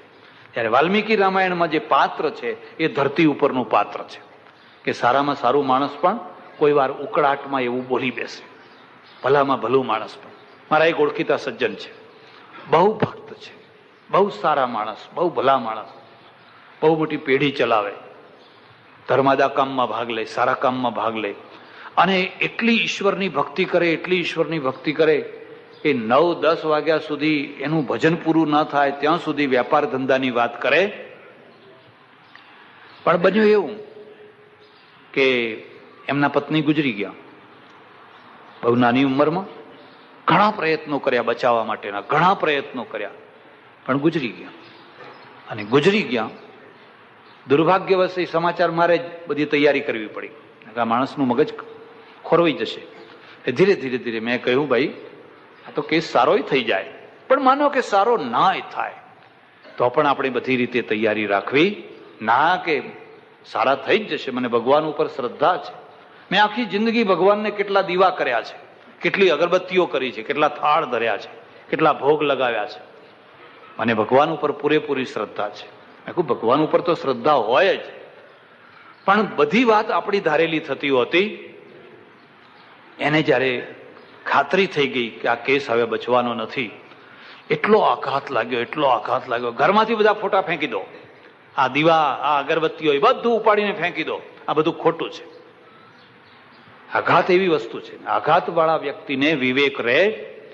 એ વખતે ગમે તે બોલે, એ વખતે જે બોલે એને કદી પણ આપણે ગાંઠે વાળવાનું હોય, એ તો દુઃખનો મારે બોલે છે. એમ કૌશલ્યા પણ બોલે છે. કૌશલ્યા પણ, ભરત તારા બાપની બુદ્ધિ બગડી છે, કઈ કઈ તો આવી છે, મંથરા આવી છે, ફલાણું આવું છે, તું બેસી જા ગાદી ઉપર, તારે જવાનું નથી. પણ રામ મક્કમ છે, કારણ કે આઘાત હોય કે પ્રત્યાઘાત હોય, જેની બુદ્ધિ વિચલિત ના થાય એનું નામ કહેવાય રામ. આપણે તો બધા તરંગી છીએ, આમથી લહેર આવે તો આમ જઈએ, આમથી લહેર આવે તો, એનું નામ રામ છે. રામ મક્કમ છે. તમારે મને આશીર્વાદ આપવા પડશે, આ સિવાય બીજો કોઈ રસ્તો નથી. મારા પિતાની આજ્ઞાનું મારે પાલન કરવાનું છે.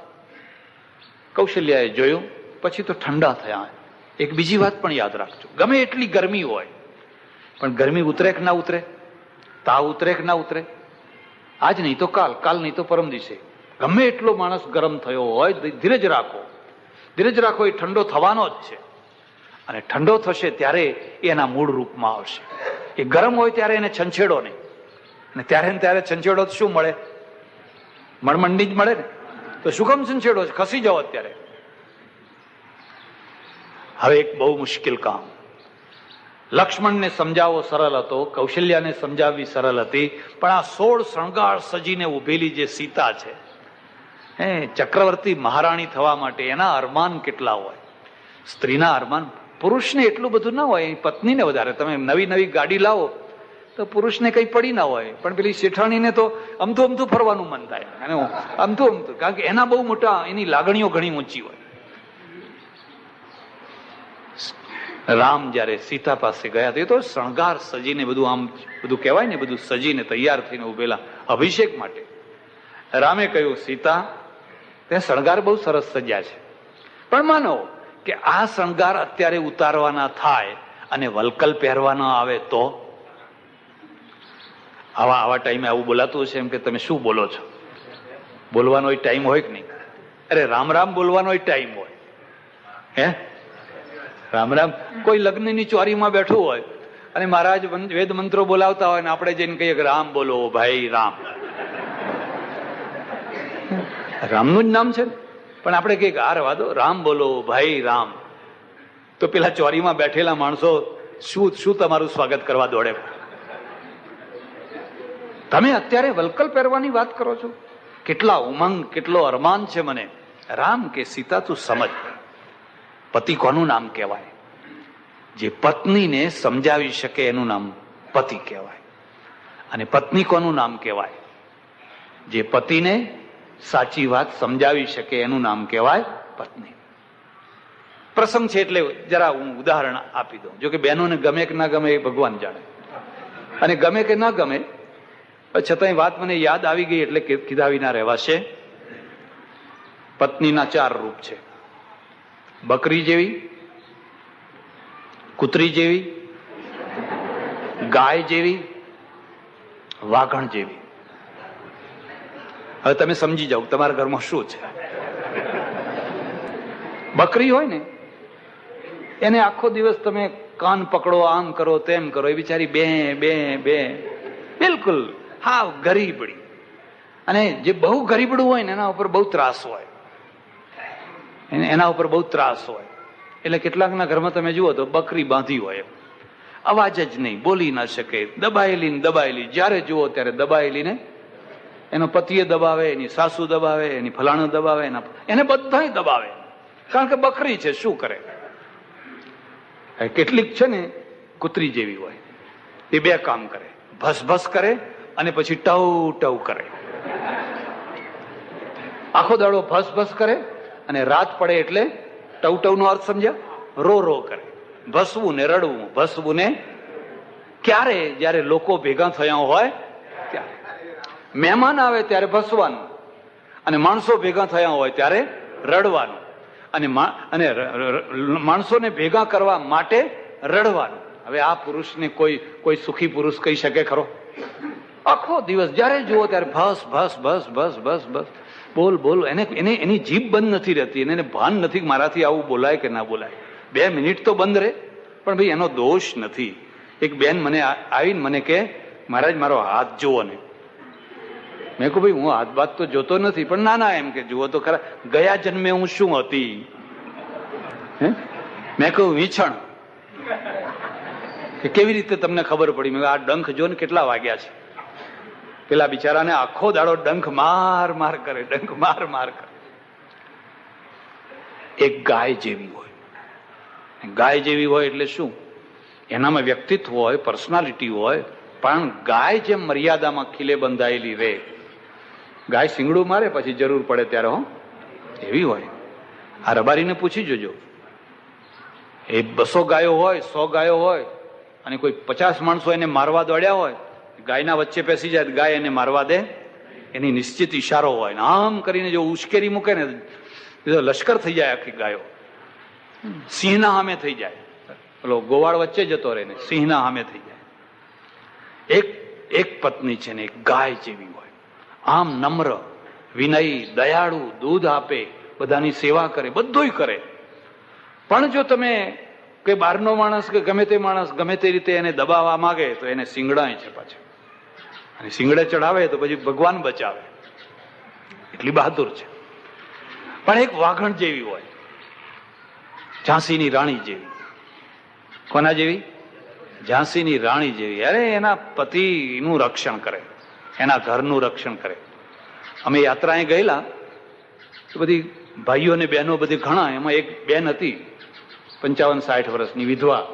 એનું નામ જ લોકોએ વાઘણ રાખેલું. એનું નામ જ વાઘણ રાખેલું. કેમ વાઘણ રાખેલું?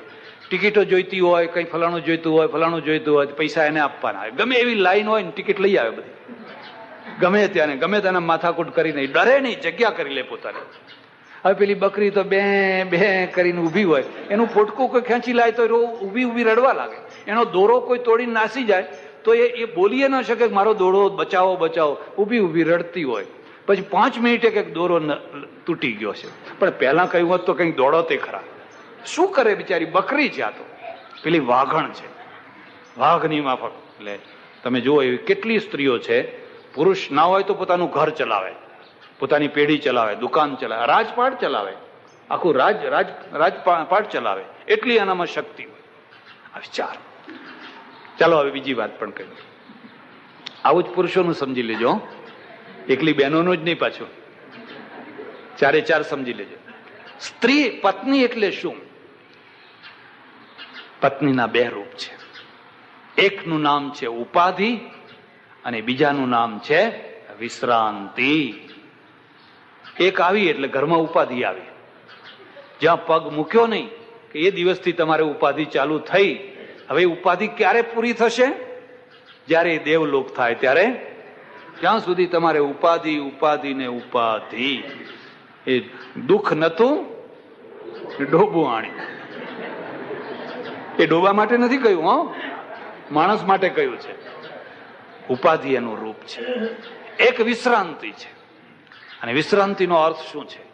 હારેલો, થાકેલો, કંટાળેલો, નિરાશ થયેલો પુરુષ જયારે ઘરમાં આવે અને બેસે એટલે એને એમ લાગે કે કોઈ શીતળ છાયાના નીચે બેઠો છે.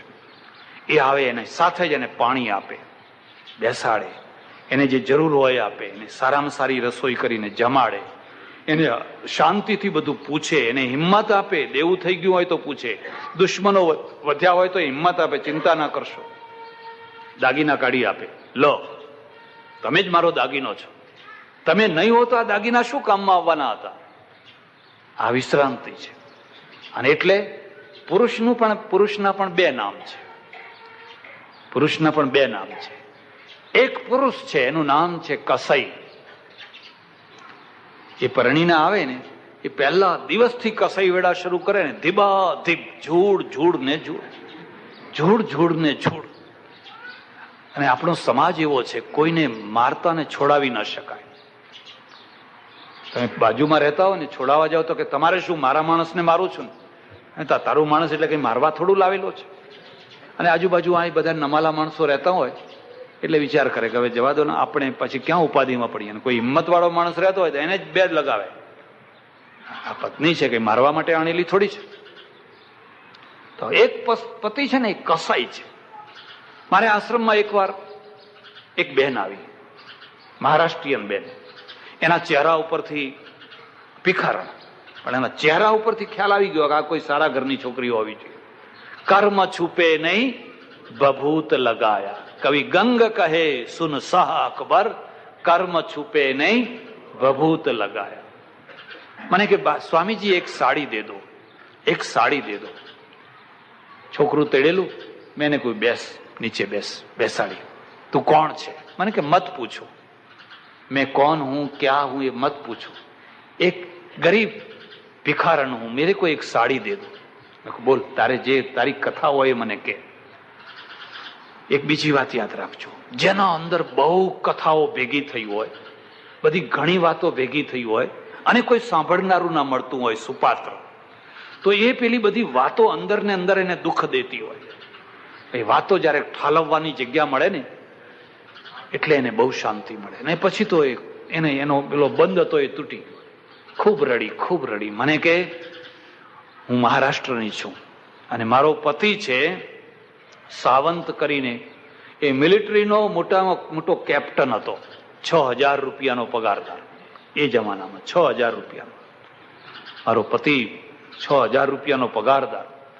પણ સાંજ પડે એ દારૂ પીને આવે અને એના બૂટ, પેલા મોટા એડી વાળા એના બૂટ ને મારું શરીર, મારું એક પાંસડું એને સાજું નથી રહેવા દીધું. મને એટલી મારે, એટલી મારે, એટલી મારે. ખૂણામાં હું બૂમો પાડું, ચીસો પાડું, પણ એ માર મારે. રોજ સાંજ પડે અને મારે માર ખાવા માટે તૈયાર રહેવાનું. એક સાંજ, એક રાત એવી નહીં કે જે રાતે મેં માર ના ખાધી હોય. રોજ એ ચિક્કાર થઈને આવે, ડોલતો ડોલતો અને આવે એટલે પેલું પાકિસ્તાનની બોર્ડર ઉપર જે પરાક્રમ કરવાનું ને એ પરાક્રમ મારા ઉપર ઉતારે. હવે પેલી લડાઈ તો થતા થાય. બાપજી મને એટલી મારી, એટલી મારી, એટલી મારી. આ છોકરું ધાવણું હતું 2-3 મહિનાનું, એ પ્રસૂતિના દિવસોમાં મને મારે એમ. પછી મેં મનમાં નક્કી કર્યું કે હવે મારે આ ઘરમાં રહેવું, પિયર નહીં. ક્યાં જવું? સ્ત્રીને કોણ રાખે? પુરુષના માટે તો 1000 જગ્યાઓ છે. કોઈ આશ્રમમાં જઈને ઉભો રહે તોય કે કેડો મહિનો કથા ચાલે છે, લીલા લહેર કરો ને પછી જોયું જશે. હમણાં મહિનો તો સ્ત્રી ક્યાં જઈને ઉભી રહે? ઘરમાંથી નીકળી ગઈ, આ છોકરું લઈને નીકળી ગઈ. આજે મને 1.5 વર્ષ થઈ ગયું ઘર છોડ્યાને. હું ભિખારણ થઈ ગઈ, સ્ટેશન ઉપર પડી રહું છું ભિખારીઓની વચ્ચે, અને તમારા અન્ન ક્ષેત્રમાં આવીને જમી જાઉં છું રોજ. તમારા અન્ન ક્ષેત્રમાં આવીને જમી જઉં છું. મને કોઈએ કહ્યું જા ત્યાં સાડી આપે છે, તને સાડી આપશે, એટલે હું તમારી પાસે સાડી લેવા આવી છું. મેં કહ્યું તારા પતિનું એડ્રેસ આપ તો હું એને સમજાવું અને ફરી પાછું તને તારા પતિ સાથે મેળવી આપું. મને કે ના સ્વામીજી, હું બહુ સુખી છું, આ ભિખારીપણામાં બહુ સુખી છું, મારે એ કસાઈના ઘેર ફરી જવું. જે દિવસે એનો હસ્તમેળાપ થયો ત્યારે એના અરમાન, એના ઉમંગો, એની કેટલી કેટલી લાગણીઓ, કેટલી ભાવનાઓ, પણ એને કલ્પના નથી કે એક કસાઈના હાથમાં હાથ મુકાઈ ગયો છે. એના બાપને ખબર નથી, એની માને ખબર નથી, પણ એક કસાઈના હાથમાં હાથ મુકાઈ ગયો છે. એટલે એક તરફ પુરુષનું એક રૂપ છે, એ કેવું રૂપ છે? કસાઈનું રૂપ છે. તો બીજી તરફ એનું કેવું રૂપ છે? બીજી તરફ છે એ ઓથ છે, વેલી છે, એને ઓથ જોઈએ. એકલી વેલી કદી પાંગરી શકે? પણ એને કોઈ ટેકો જોઈએ, કોઈ આધાર જોઈએ, પછી એ ખૂબ ખીલે. પેલો માંડવો બાંધ્યો હોય ને એના ઉપર ખૂબ ખીલે. કોઈ ઝાડ હોય તો ઝાડ ઉપર ચડે, પણ એને કોઈને કોઈ ચડવાની જગ્યા જોઈએ. સ્ત્રી વેલી છે. પુરુષ એકલો રહી શકે, આખી જિંદગી કદાચ કાઢી શકે, પણ સ્ત્રીને બાપની ઓથ જોઈએ, ભાઈની ઓથ જોઈએ, કોઈ ગુરુની ઓથ જોઈએ, પતિની ઓથ જોઈએ, પણ એને કોઈને કોઈ પુરુષની ઓથ જોઈએ. જો એને કોઈ પુરુષની ઓથ ના મળે તો પાછલી જિંદગીમાં એ હારી જતી હોય છે. યુવાની પાર કરવી બહુ સરળ છે. જુવાનીના દિવસો તો બહુ હિંમતથી પાર કરી શકાય, પણ પાછલા ઢળતા દિવસો આવે અને ઢળતા દિવસોમાં એને એમ એક જ લાગ્યા કરે કે મારું કોઈ નહીં, અરે રે મારું કોઈ નહીં, ઉપર આકાશ ને નીચે ધરતી, મારું કોઈ નહીં. એટલે આપણા ત્યાં લગ્ન અને દાંપત્ય એટલા માટે કરવામાં આવ્યું કે વૃદ્ધાવસ્થામાં દાંપત્ય ખીલી ઉઠે. જ્યારે તમે 60, 70, 75 વર્ષે પહોંચો, શરીર શિથિલ થઈ ગયું હોય, વિષયો ભોગો ક્ષીણ થઈ ગયા હોય, હવે એ બધી વાત પૂરી થઈ ગઈ, હવે એકબીજાની ગરજ ના હોય, અને ગરજ ના હોય તોય પ્રેમ ઘટ્યો ના હોય, તોય પ્રેમ ના ઘટ્યો હોય. પેલી ડોશી છે ને એ ડોસાની કાળજી રાખે, કારણ કે વહુ બહુ કાળજી ના રાખે, પણ ડોશીને ખબર છે કે અમને કેવી દાળ જોઈએ, કેવી રોટલી જોઈએ, કેવું ફલાણું જોઈએ, કેવું ફલાણું જોઈએ, કેવું ફલાણું જોઈએ. એટલે ડોશી એ ડોહાની બધી કાળજી રાખે, અને ડોસો છે એ ડોશીની કાળજી રાખે. અને દાંપત્ય એમનું વૃદ્ધાવસ્થામાં ખીલી ઉઠે, પૂરેપૂરું દાંપત્ય ખીલી ઉઠે. યુવાવસ્થામાં દાંપત્ય ના ખીલે. યુવાવસ્થામાં તો ગરજ હોય, સ્વાર્થ હોય, એટલે કદાચ એકબીજાની ગરજના કારણે પણ પ્રેમથી બોલાવે. કામ અને પ્રેમ બંને એકબીજાના પોષક બને, પણ વૃદ્ધાવસ્થામાં તો કામ ક્ષીણ થઈ ગયો, હવે માત્ર પ્રેમ રહી ગયો. અને જો પ્રેમ ના રહ્યો હોય તો ડોશી છોકરાઓ ભેગી ભળી જાય ને ડોહાને કે જાઓ ગરડા ઘરમાં, મારીને કાઢે. હમણાં 5 દિવસ પહેલા જ એક એવો ડોહો આવેલો, એક જગ્યાએ નોકરી કરતા હતા, પૈસાથી પછી ઘર બાંધી આપ્યું, હવે પૈસા વિનાનો થઈ ગયો. હવે મને કે તમારા આશ્રમમાં રાખો. મેં કહ્યું છોકરા છે કે અરે મેં છોકરાએ છે, વહુઓ છે ને ડોશીએ છે, આજ મને ખાવા નથી આપ્યું, મને ખાધા વિના ઘરમાંથી કાઢી મૂક્યો છે, અહીં ખવડાવ્યું એને. કેમ? કે ડોશી છોકરાઓ ભેગી ભળી ગઈ છે અને બધા ભેગા થઈને મને ગાળો દે છે, ધક્કા મારે છે, કે મારી પાસે હવે પૈસોય નથી ને આવકે નથી. ડોશી ભળી ગઈ તો કેટલીક વાર ડોસો પડી જાય તો ડોશીની દુર્દશા થઈ જાય. દાંપત્ય છે ને એ તો વૃદ્ધાવસ્થામાં ખીલી ઉઠે. અને વૃદ્ધાવસ્થામાં ખીલી, આપણા ત્યાં વાનપ્રસ્થાશ્રમ રાખેલો છે. અને વાનપ્રસ્થાશ્રમનો અર્થ એ થાય છે કે જયારે છોકરા મોટા થઈ ગયા, જુવાન થઈ ગયા, ત્યારે પછી આ ડોસી ને ડોસો બે વનમાં એકાંતમાં શાંતિથી રહી અને પાછલી જિંદગી સુધારી લે, ભજન કરે, ઉપાસના કરે, અને પાછલી છોકરાઓને કહે કે મને કશું પૂછશો નહીં. એટલે એનું એક રૂપ છે કે એ ઓથ છે, એ આધાર છે, અને પેલાને આધારની જરૂર છે. આ બંને ભેગા થાય એટલે સીતા અને રામ આ પરસ્પરમાં એકને ઓથ છે, એક વિશ્રાંતિ છે. સીતાને સમજાવી, બહુ સમજાવી, અને કહ્યું જો બાજી બધી બદલાઈ ગઈ છે અને મારે હવે વનમાં જવાનું છે. કૈકેયીએ વરદાન માગ્યા છે. મારા પિતા છે એ કૈકેયીના પ્રેમમાં છે, મોહમાં છે, અને મોહના કારણે અથવા એમના વરદાનના કારણે એમણે એ વરદાન સ્વીકાર કર્યા છે અને મારે વનમાં જવાનું છે. તું અહીં રહેજે, તને અહીં ના ગમે તો તારા બાપના ઘેર પિયરમાં જજે, તારા બાપના ઘરમાં પણ ખૂબ સાહેબી છે, અને હવે તું રાજી ખુશીથી મને જવાની રજા આપ. એ વખતે સીતાએ જે વચનો કહ્યા છે એક એક સ્ત્રી યાદ રાખવા જેવા છે. સીતા સમજી ગઈ કે હવે આમાં કઈ ફેરફાર થાય એવો.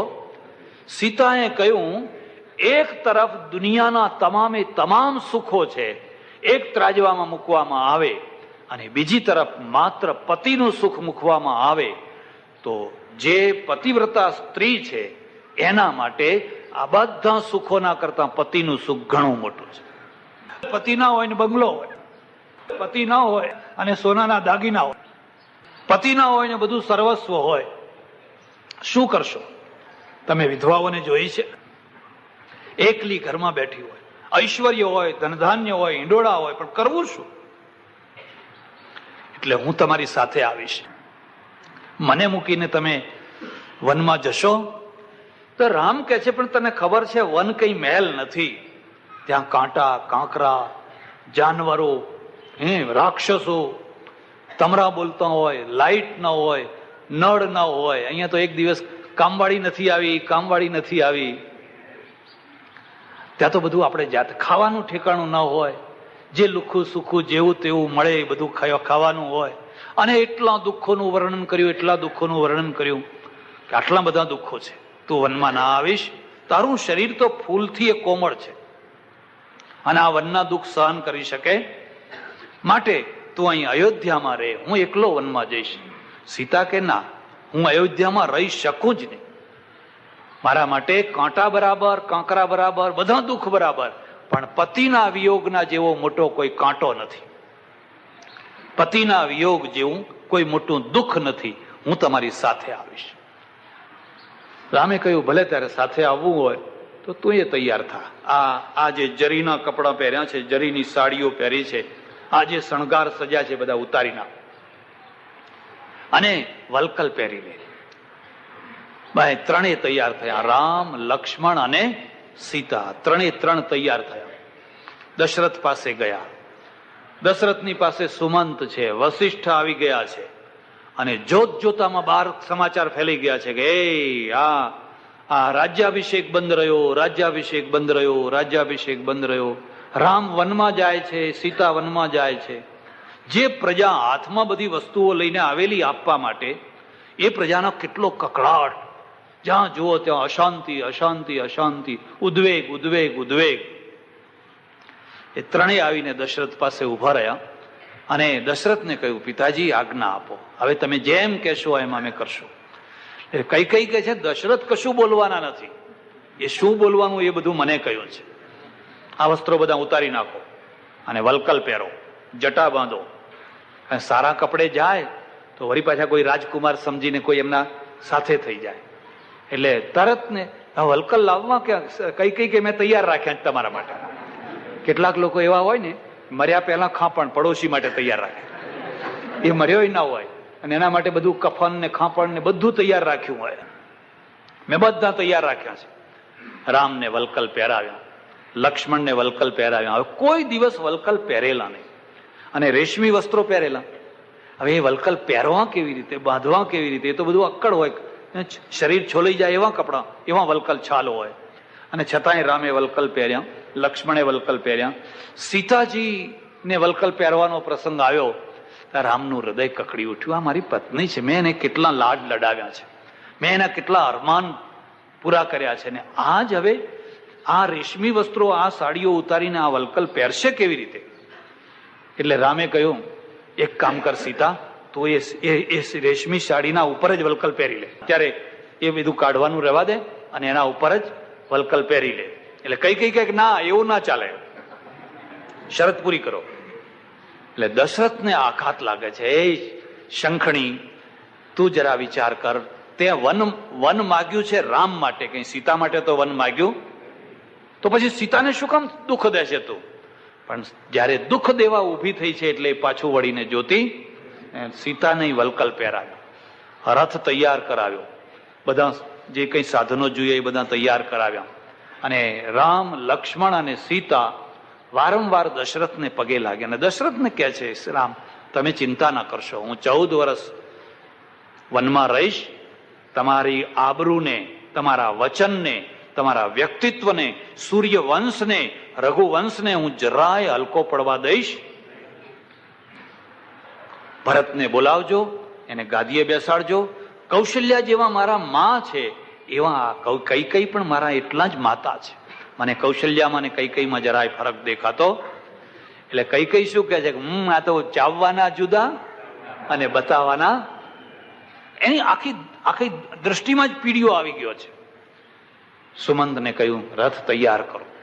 હવે જે લોકો રાજ્યાભિષેક માટે આવેલા બધી વસ્તુઓ લઈ લઈને એ બધા રથના પાછળ થઈ ગયા. રામ અટકી જાઓ, રામ ના જાઓ, રામ ના જાઓ, રામ ના જાઓ. કોઈ વાર તમે વિદાય લીધી છે? તમારી વિદાયના પાછળ લોકો રોતા હોય એવું જોયું છે તમે? નાની વિદાય ને મોટી વિદાય બે. એક નાની વિદાય, એક સાહેબ એવા હોય કે જયારે એમની બદલી થાય આખું ગામ રોતું હોય, અરજીઓ કરતું હોય, આ સાહેબ અહીં જ રહેવા જોઈએ, આની બદલી ના થવી જોઈએ, એવા હોય કે ના હોય? અને એક સાહેબ એવા હોય કે એમની બદલીઓ કરાવવા માટે લોકો અરજીઓ કરે, હડતાલો પાડે, આંદોલનો કરે. અને જયારે એ સાહેબ જાય ને ત્યારે રાતની બસમાં જાય, દિવસની બસમાં ના જાય. ને એમની બેગ ઉપાડનારે કોઈ સાથે હોય? બદલી વિદાય બેયની છે, પણ બંનેની વિદાયમાં કેટલું અંતર છે. એક રોતા કકડતા મૂકીને જાય છે અને એક બધાનો તિરસ્કાર લઈને જાય છે. રામે એટલી ચાહના પેદા કરેલી, એટલી લોક ચાહના પેદા કરેલી કે એક માણસ કહે છે રામ રોકાઈ જાઓ, પાછા વળો, પાછા વળો, પાછા વળો, ના જશો ના. ભલે દશરથ કહેતા હોય, ભલે કઈ કહેતી હોય, પણ અમે પ્રજા છીએ અને પ્રજા જે કહે જ થઈ શકે, માટે તમે ના જશો, તમે રોકાઈ જાઓ. પણ રામ મક્કમ છે. મેરુ રે ડગે જેના મન ના ડગે રે પાનબાઈ. નહીં તો ઘણા લોકો ડગી જાય. અમારે ત્યાં એકાદશી હોય ને એટલે કેટલીક વાર શું બને ખબર છે? તો એકાદશી ના દિવસે જ દૂધપાક પૂરી હોય.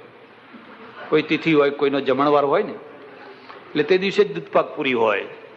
હવે કેટલાક સજ્જનો એવા હોય પાછા કે ભાઈ ચાલો જમવા, એટલે કે ના ના મહારાજ આજ તો 11 છે, આજે તો 11 છે.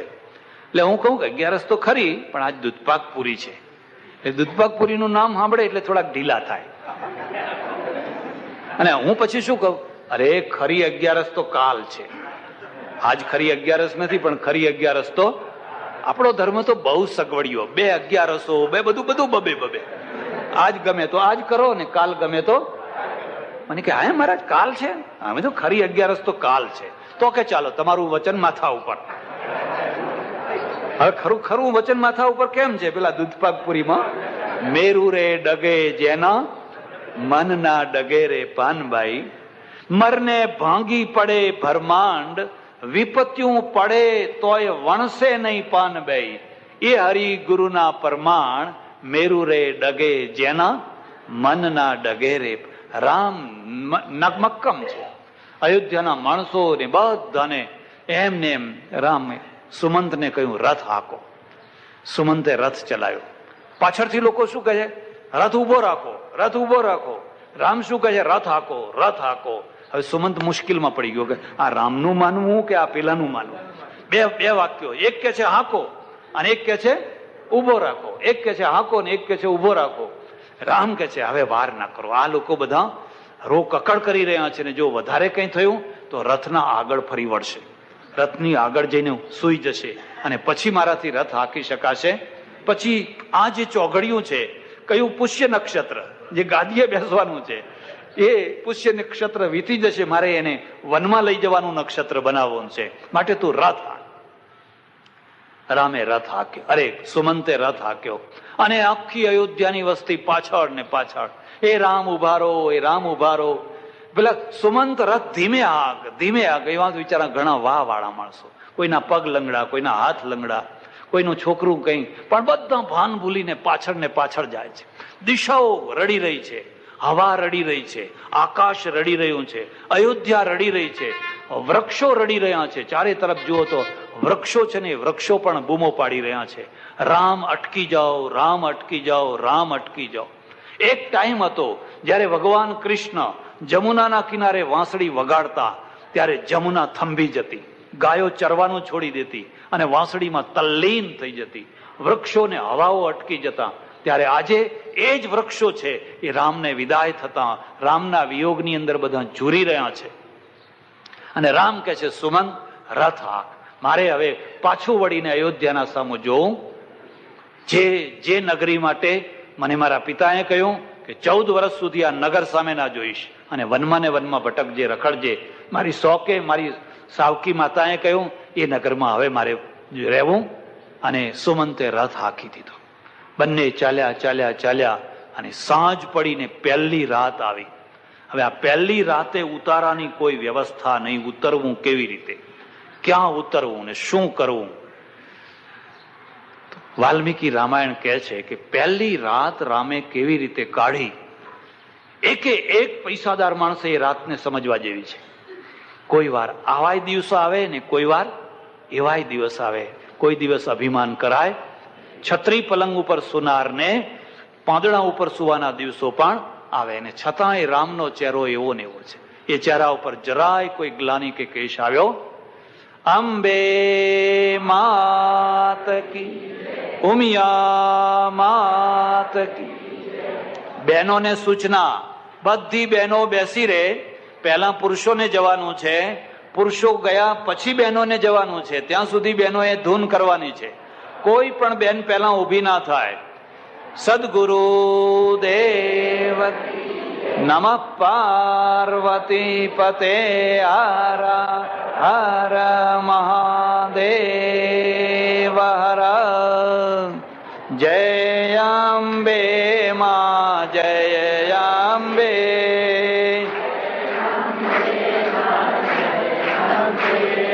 જય અંબે માં, જય અંબે.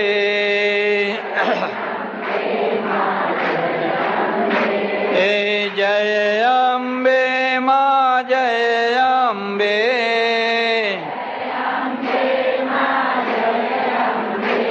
એ જય અંબે માં, જય અંબે.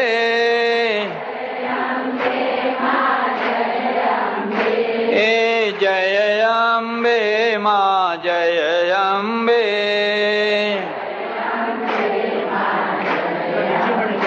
એ જય અંબે માં, જય અંબે.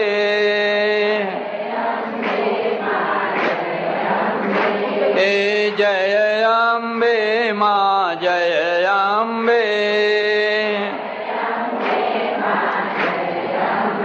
એ જય અંબે માં, જય અંબે.